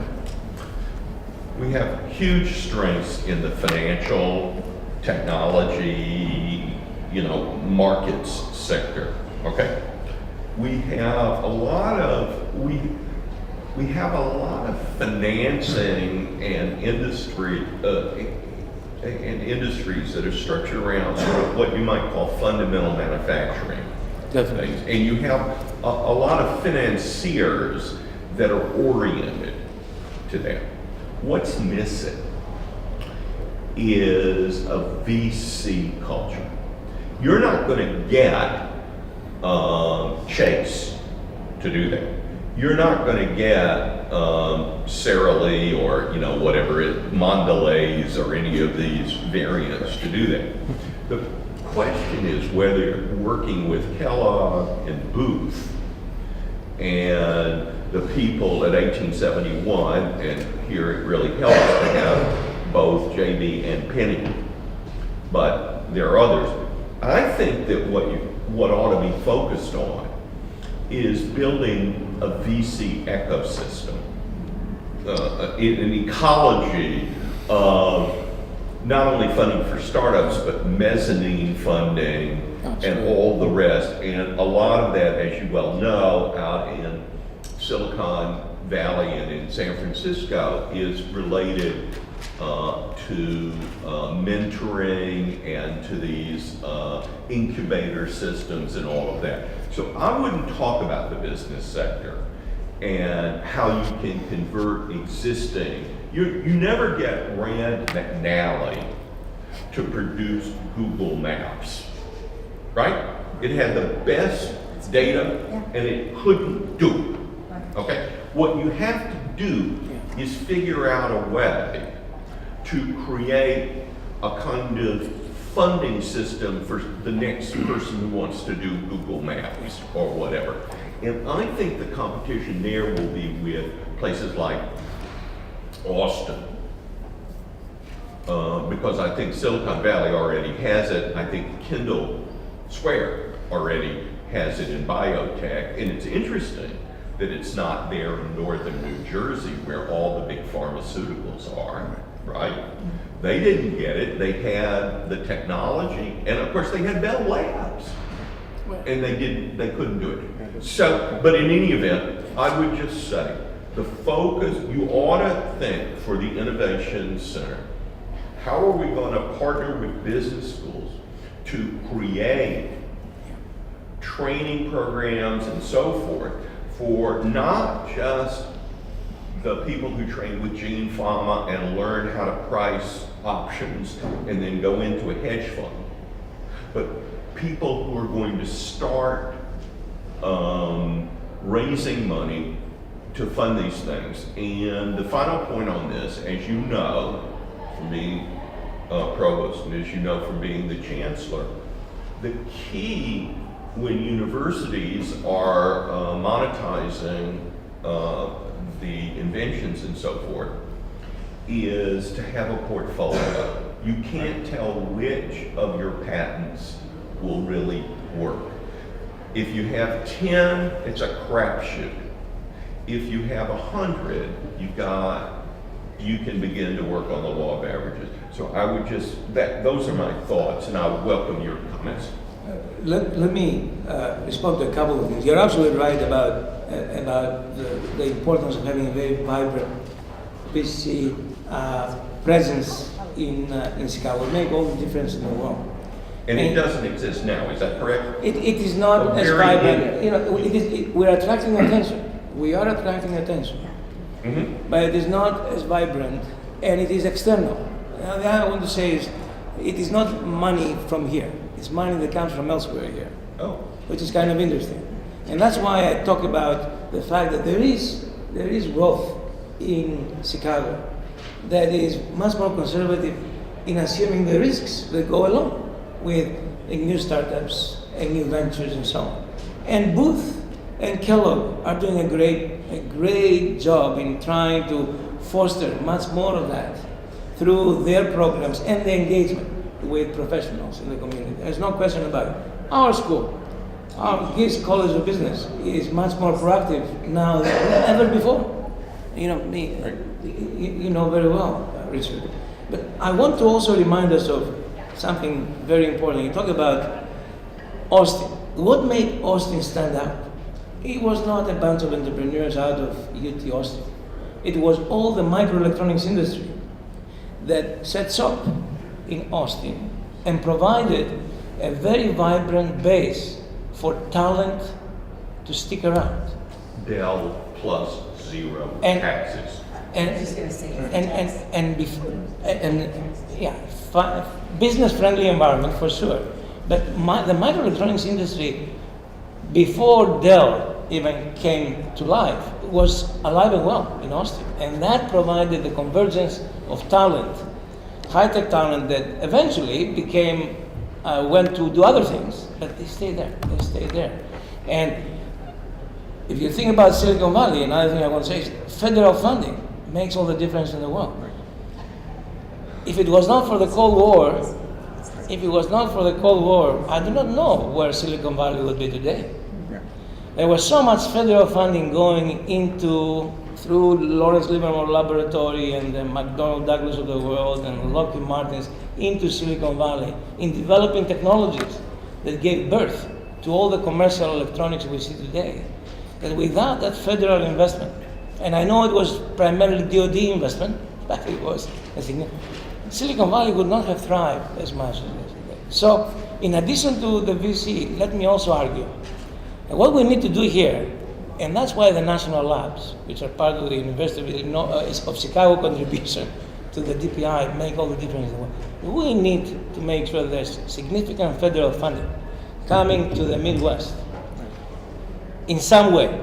And I have my opinions about this, but let me remind you of one thing. Right? Think about cybersecurity. How many of you have read the book by Ted Koppel, Lights Out? Right? Lights Out is a book that discusses what will happen if there was a cyber attack on our power grid, on the national power grid.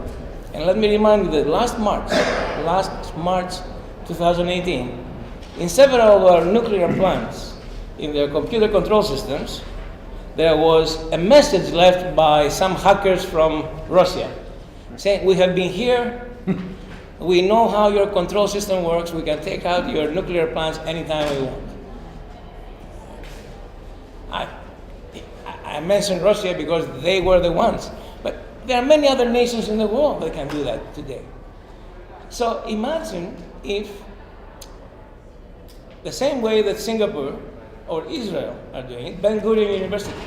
Talking about Ben Gurion University, I want to appreciate Ben Gurion University is going to become the center of gravity of cybersecurity and information technology for the nation of Israel. Singapore, they have a program, they're trying to protect their infrastructure. They want to keep the lights on when there is a cyber attack. Imagine if there was a cyber attack and the state of Illinois, think about Chicago, which is such a significant hub for transportation, moving food around and everything else, was to be kept in the dark without power for more than a week.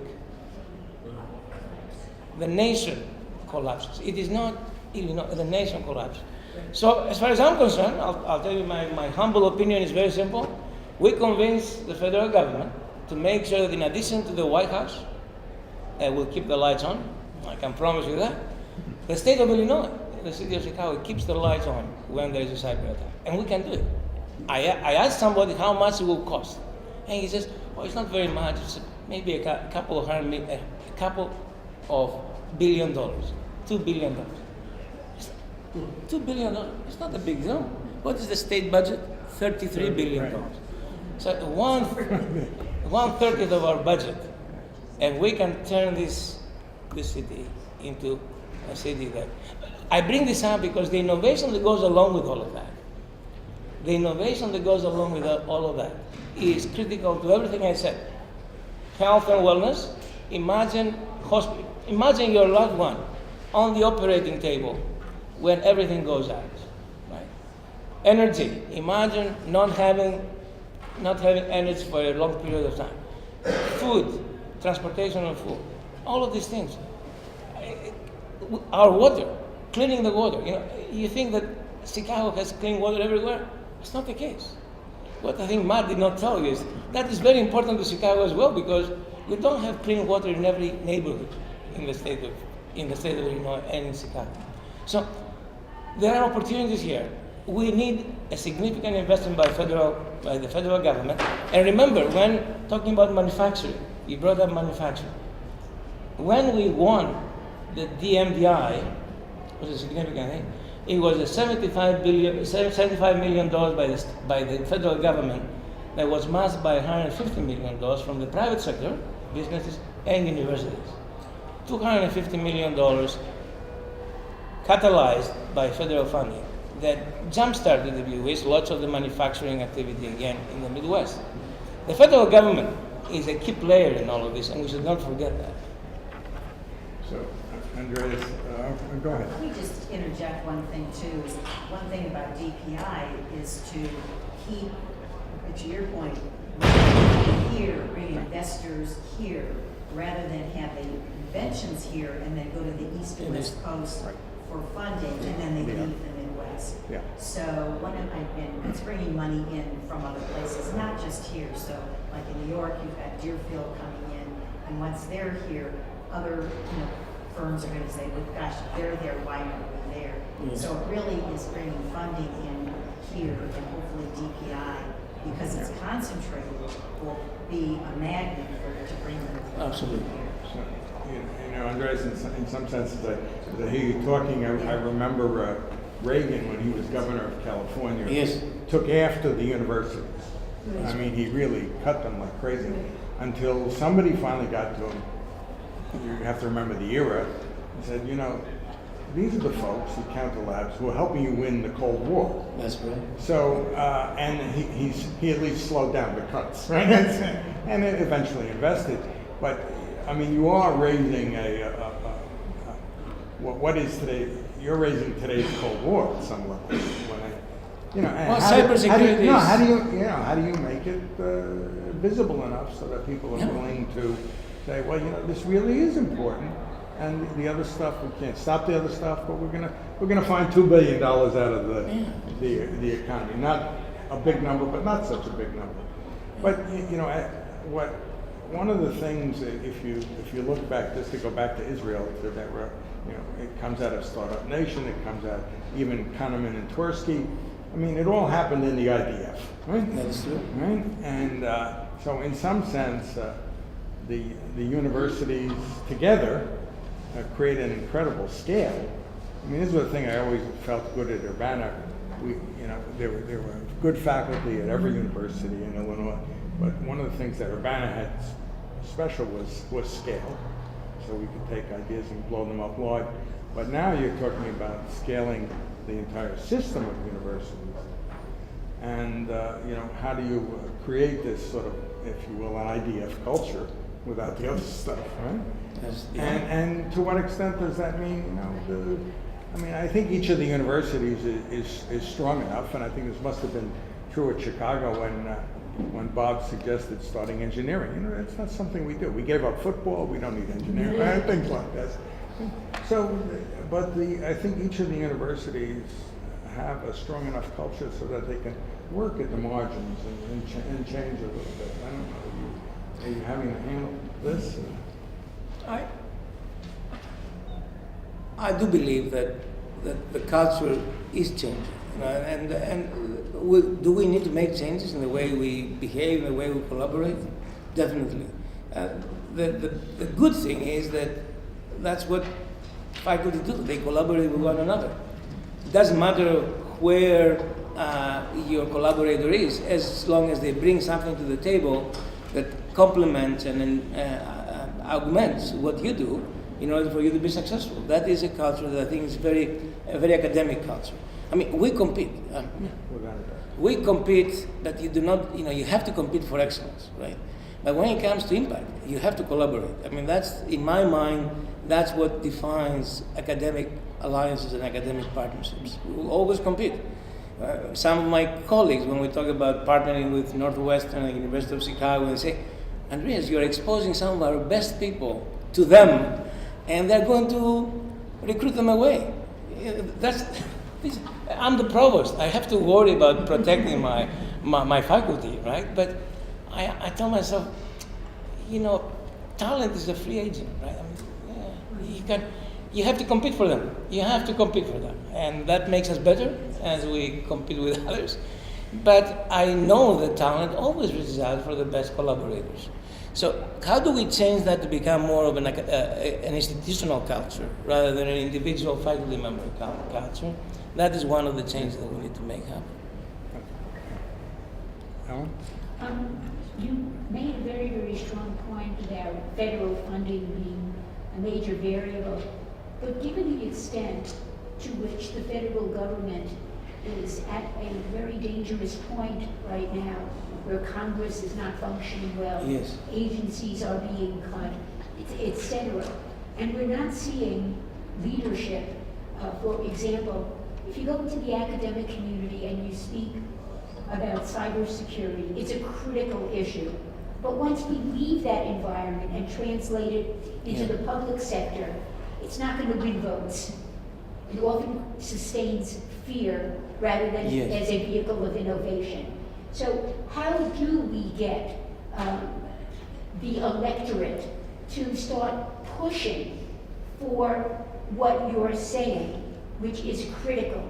Innovation, if it is going to require the pillar of the federal government, that's a very weak pillar at the moment. And it may take several years to recover an innovative flexibility of this. Yes. How do we proceed then? That's a very good Because question. we need political scientists talking as well. That's a very good question. So, that's a very good question. Let me, as you were talking about, how do we turn a government that has not been very functional into a more functional government? I'll never forget the Strategic Defense Initiative, SDI, that Ronald Reagan funded in the 80s. Do you know who was his scientific, think of it as the chief scientist driving that, which was a significant, a multi-10 billion, Ed Teller, right? A faculty member in the Department of Physics at UC Berkeley, and of course the father of the H bomb and a brilliant physicist. at Lawrence Livermore Laboratory, and anytime people were bringing up, says, what is this? We're trying to use lasers to kill flies from the sky. And Ed Teller, he gave many talks on campus, and I was a student at that time, and the students were protesting him because they saw him as Reagan's right hand to destroy the world. And I remember he was very calm, and he was a brilliant man. And he always had an answer to everything, and I was hoping that I would be like him to provide you with an answer, but I'm not. But one of the things that he did say that reminded me of what he said is, he says, think of what will happen if we were to actually try to develop these technologies that are going to be a deterrence for others to do anything to us. That was the only way he dealt with the Cold War. But they will require advances in technology that all of us will benefit from. So he was always looking at the derivative products along the way of that aspirational goal, where it has not been accomplished. If you ask me, can we use a laser to kill a fly in the sky? We cannot do it exactly. There's an 80% chance that we can kill the fly, but it's only 80%. And we saw the result. He was very focused on what is it that matters to the world. He anticipated the iPhone, and he anticipated many things that happened because of the investment in that technology. I think about cybersecurity, and I think that it matters to everybody. It's a matter of the well-being of everyone, right? Because, without the power grid, life collapses. You end up into anarchy, and you cannot plan ahead for that. Illinois has the most nuclear reactors of any state in the Union, 11. And some of them on the Madres Fault, which is a very, very destabilizing. We have made progress on that front, I can assure you of that. We have made progress. But when I'm listening to Brammer and Pritzker, I'm saying, okay, let me hear about science. Let me hear about the grid. Not a word, because it doesn't translate, and this is what I'm concerned. But I wanted to attempt to behave like Ed Teller. Yeah. Think about cybersecurity. It's all about protecting information, right? So all of us, like it or not, are going to have all data about our health, about our problems, recorded somewhere, right? And we want that to be as bulletproof, protected from anything as possible. This is not easy to do today. It's very expensive. Somebody needs to pick up the cost, and the healthcare sector is not willing to make that investment. Even the insurance companies say, "Oh, this is too expensive, too complicated, will take a long time." Provide us with solutions, and you can read the news. I'm not going to name the companies that have tried to solve this problem. It's very complicated. Privacy. Think about cybersecurity as privacy of information, right? It matters to all of us. It is critical to our well-being. It is critical to our ability to function as individuals who know we're protected. And that is one of the elements that I think the federal government needs to invest in.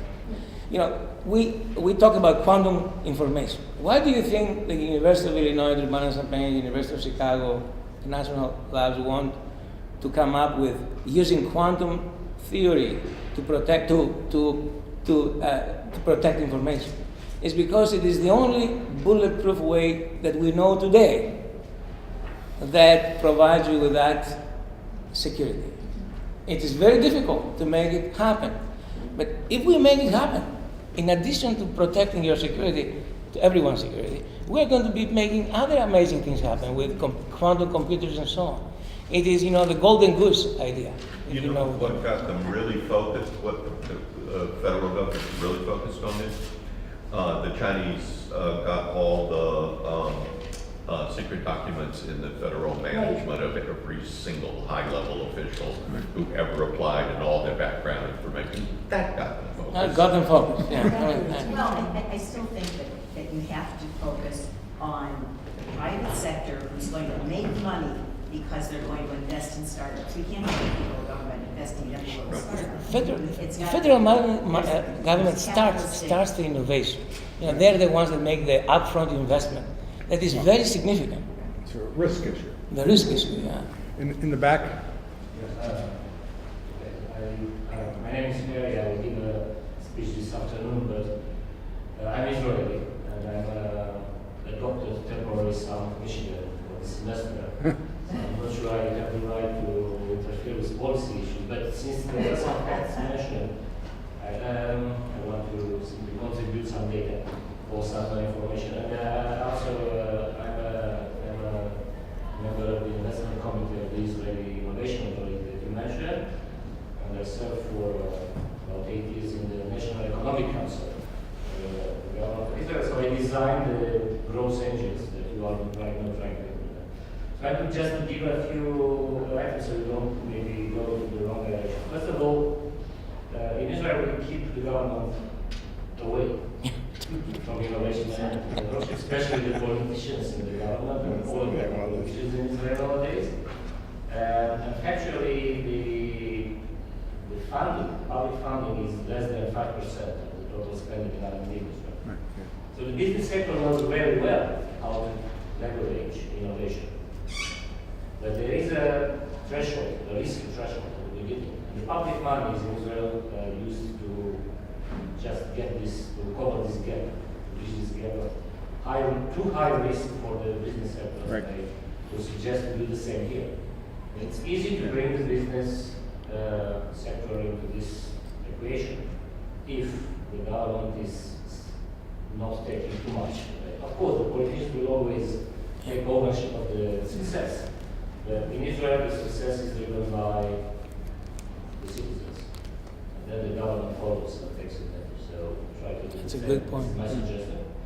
Secondly, it's easy to actually to convince the government that the best investment can do is in innovation. If you use Israeli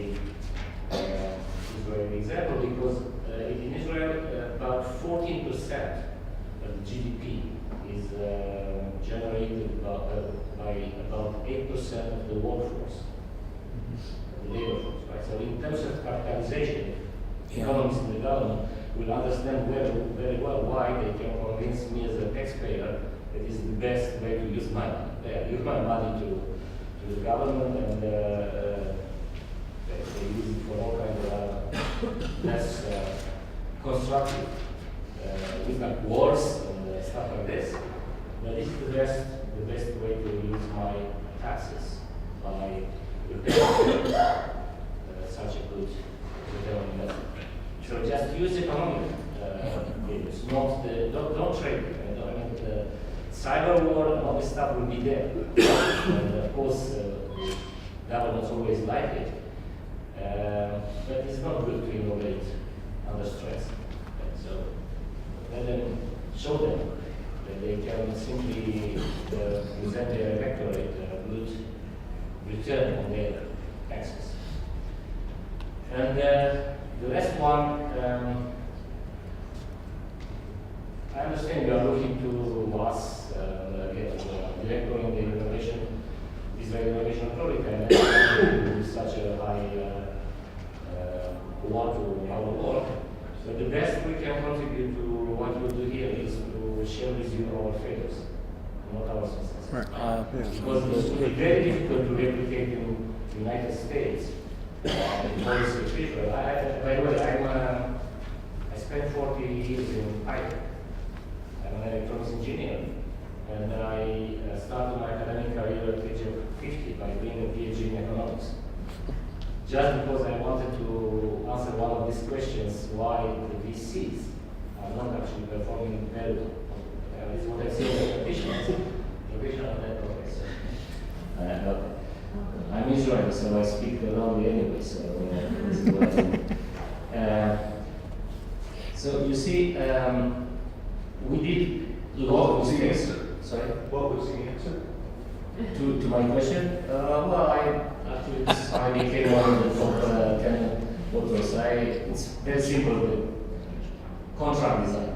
The contract, if you are an economist here in the room, then you may understand what it is. It's about the contract between limited partners and general partners, which is suboptimal in certain ways. But again, my observation was from the practice, and then I came to the professors and asked why it happens. And I was 50 years old. I had CEO and blah, blah, blah, all this large, I was actually in the BC as well. And nobody could answer, not there, not in Harvard, not in Chicago, in the economic school. So somebody convinced me to sit down and solve it by myself, and this is how I became a professor. I'm teaching now economics of innovation and entrepreneurial finance and policy design. But the point is, the real value that we can contribute to such large and very large-scale economy like United States is sharing with you the mistakes we made, so you don't repeat those and you make your own new mistakes. But ask these people, okay, the people who were there and can share with you mistakes. In any case, one essential issue, and this is I will leave it on the table right now, is that you planned something great. You had to do it for 15 years ago. Your target is the year 2033, right? Which is 15 years from now. And in the States, from what I understand, you will first build an institute, and then do the agreements, and then build all the infrastructure, and then start working, right? And in Israel, what we do naturally, and without even thinking about this, we just start working, and then planning follows. So we plan for 15 years, but we execute in 7 years. So just go these guys, okay? And we are fortunate to be academics. We have the best capital, intellectual, human capital for innovation, which is our students, not our professors. Right. Our students. What I found in Michigan State University, for example, is that we do not pay. There is the infrastructure, there is the technology transfer office, there is the innovation center, everything is there. There are programs, but we ignore the value of the students. We try to target professors. So, look to the students. They will be there in 2033. They will be the ones you want to be with. Okay? So pick them up there. This is what happened in Israel. It's not the army. It's not the IDF, as you mentioned, that contributed. Of course, our students first they go to the army service, so they are already educated because of the army. Right? This is just the education. They contributed to the education. Right? Determination, agility, responsibility. Our kids are starting this at the age of 18 by taking responsibility over their lives and their parents' rights. This is entrepreneurial education. This is what at Stanford and at Harvard they will put as the profile of entrepreneur. So at the age of 22, 23, when they become students, they are already entrepreneurial independent people. You don't have this luxury, and I hope we'll stay like this. We had to send them first to the army. But this is the best capital for innovative capital. So we are fortunate as professors to have this capital. We just have to pick them up, take them through this process. I'm sorry for intervening. What you said I do is this in Greece. I do a program like this in Crete, similar to one I do here at the Michigan State University, and is the same. Great potential between the students. Very poor strategic view of where the value is. So I couldn't agree with you more. It's the students. Every person I mentioned has been a successful entrepreneurs and alum of ours. We do have a few professors that are very entrepreneurial as well, but it is really the students. That's where the army is, really. Yeah. Very good. Thank you. Anyone else? All right. Well, Andreas, thank you so much. My pleasure. Thank you very much.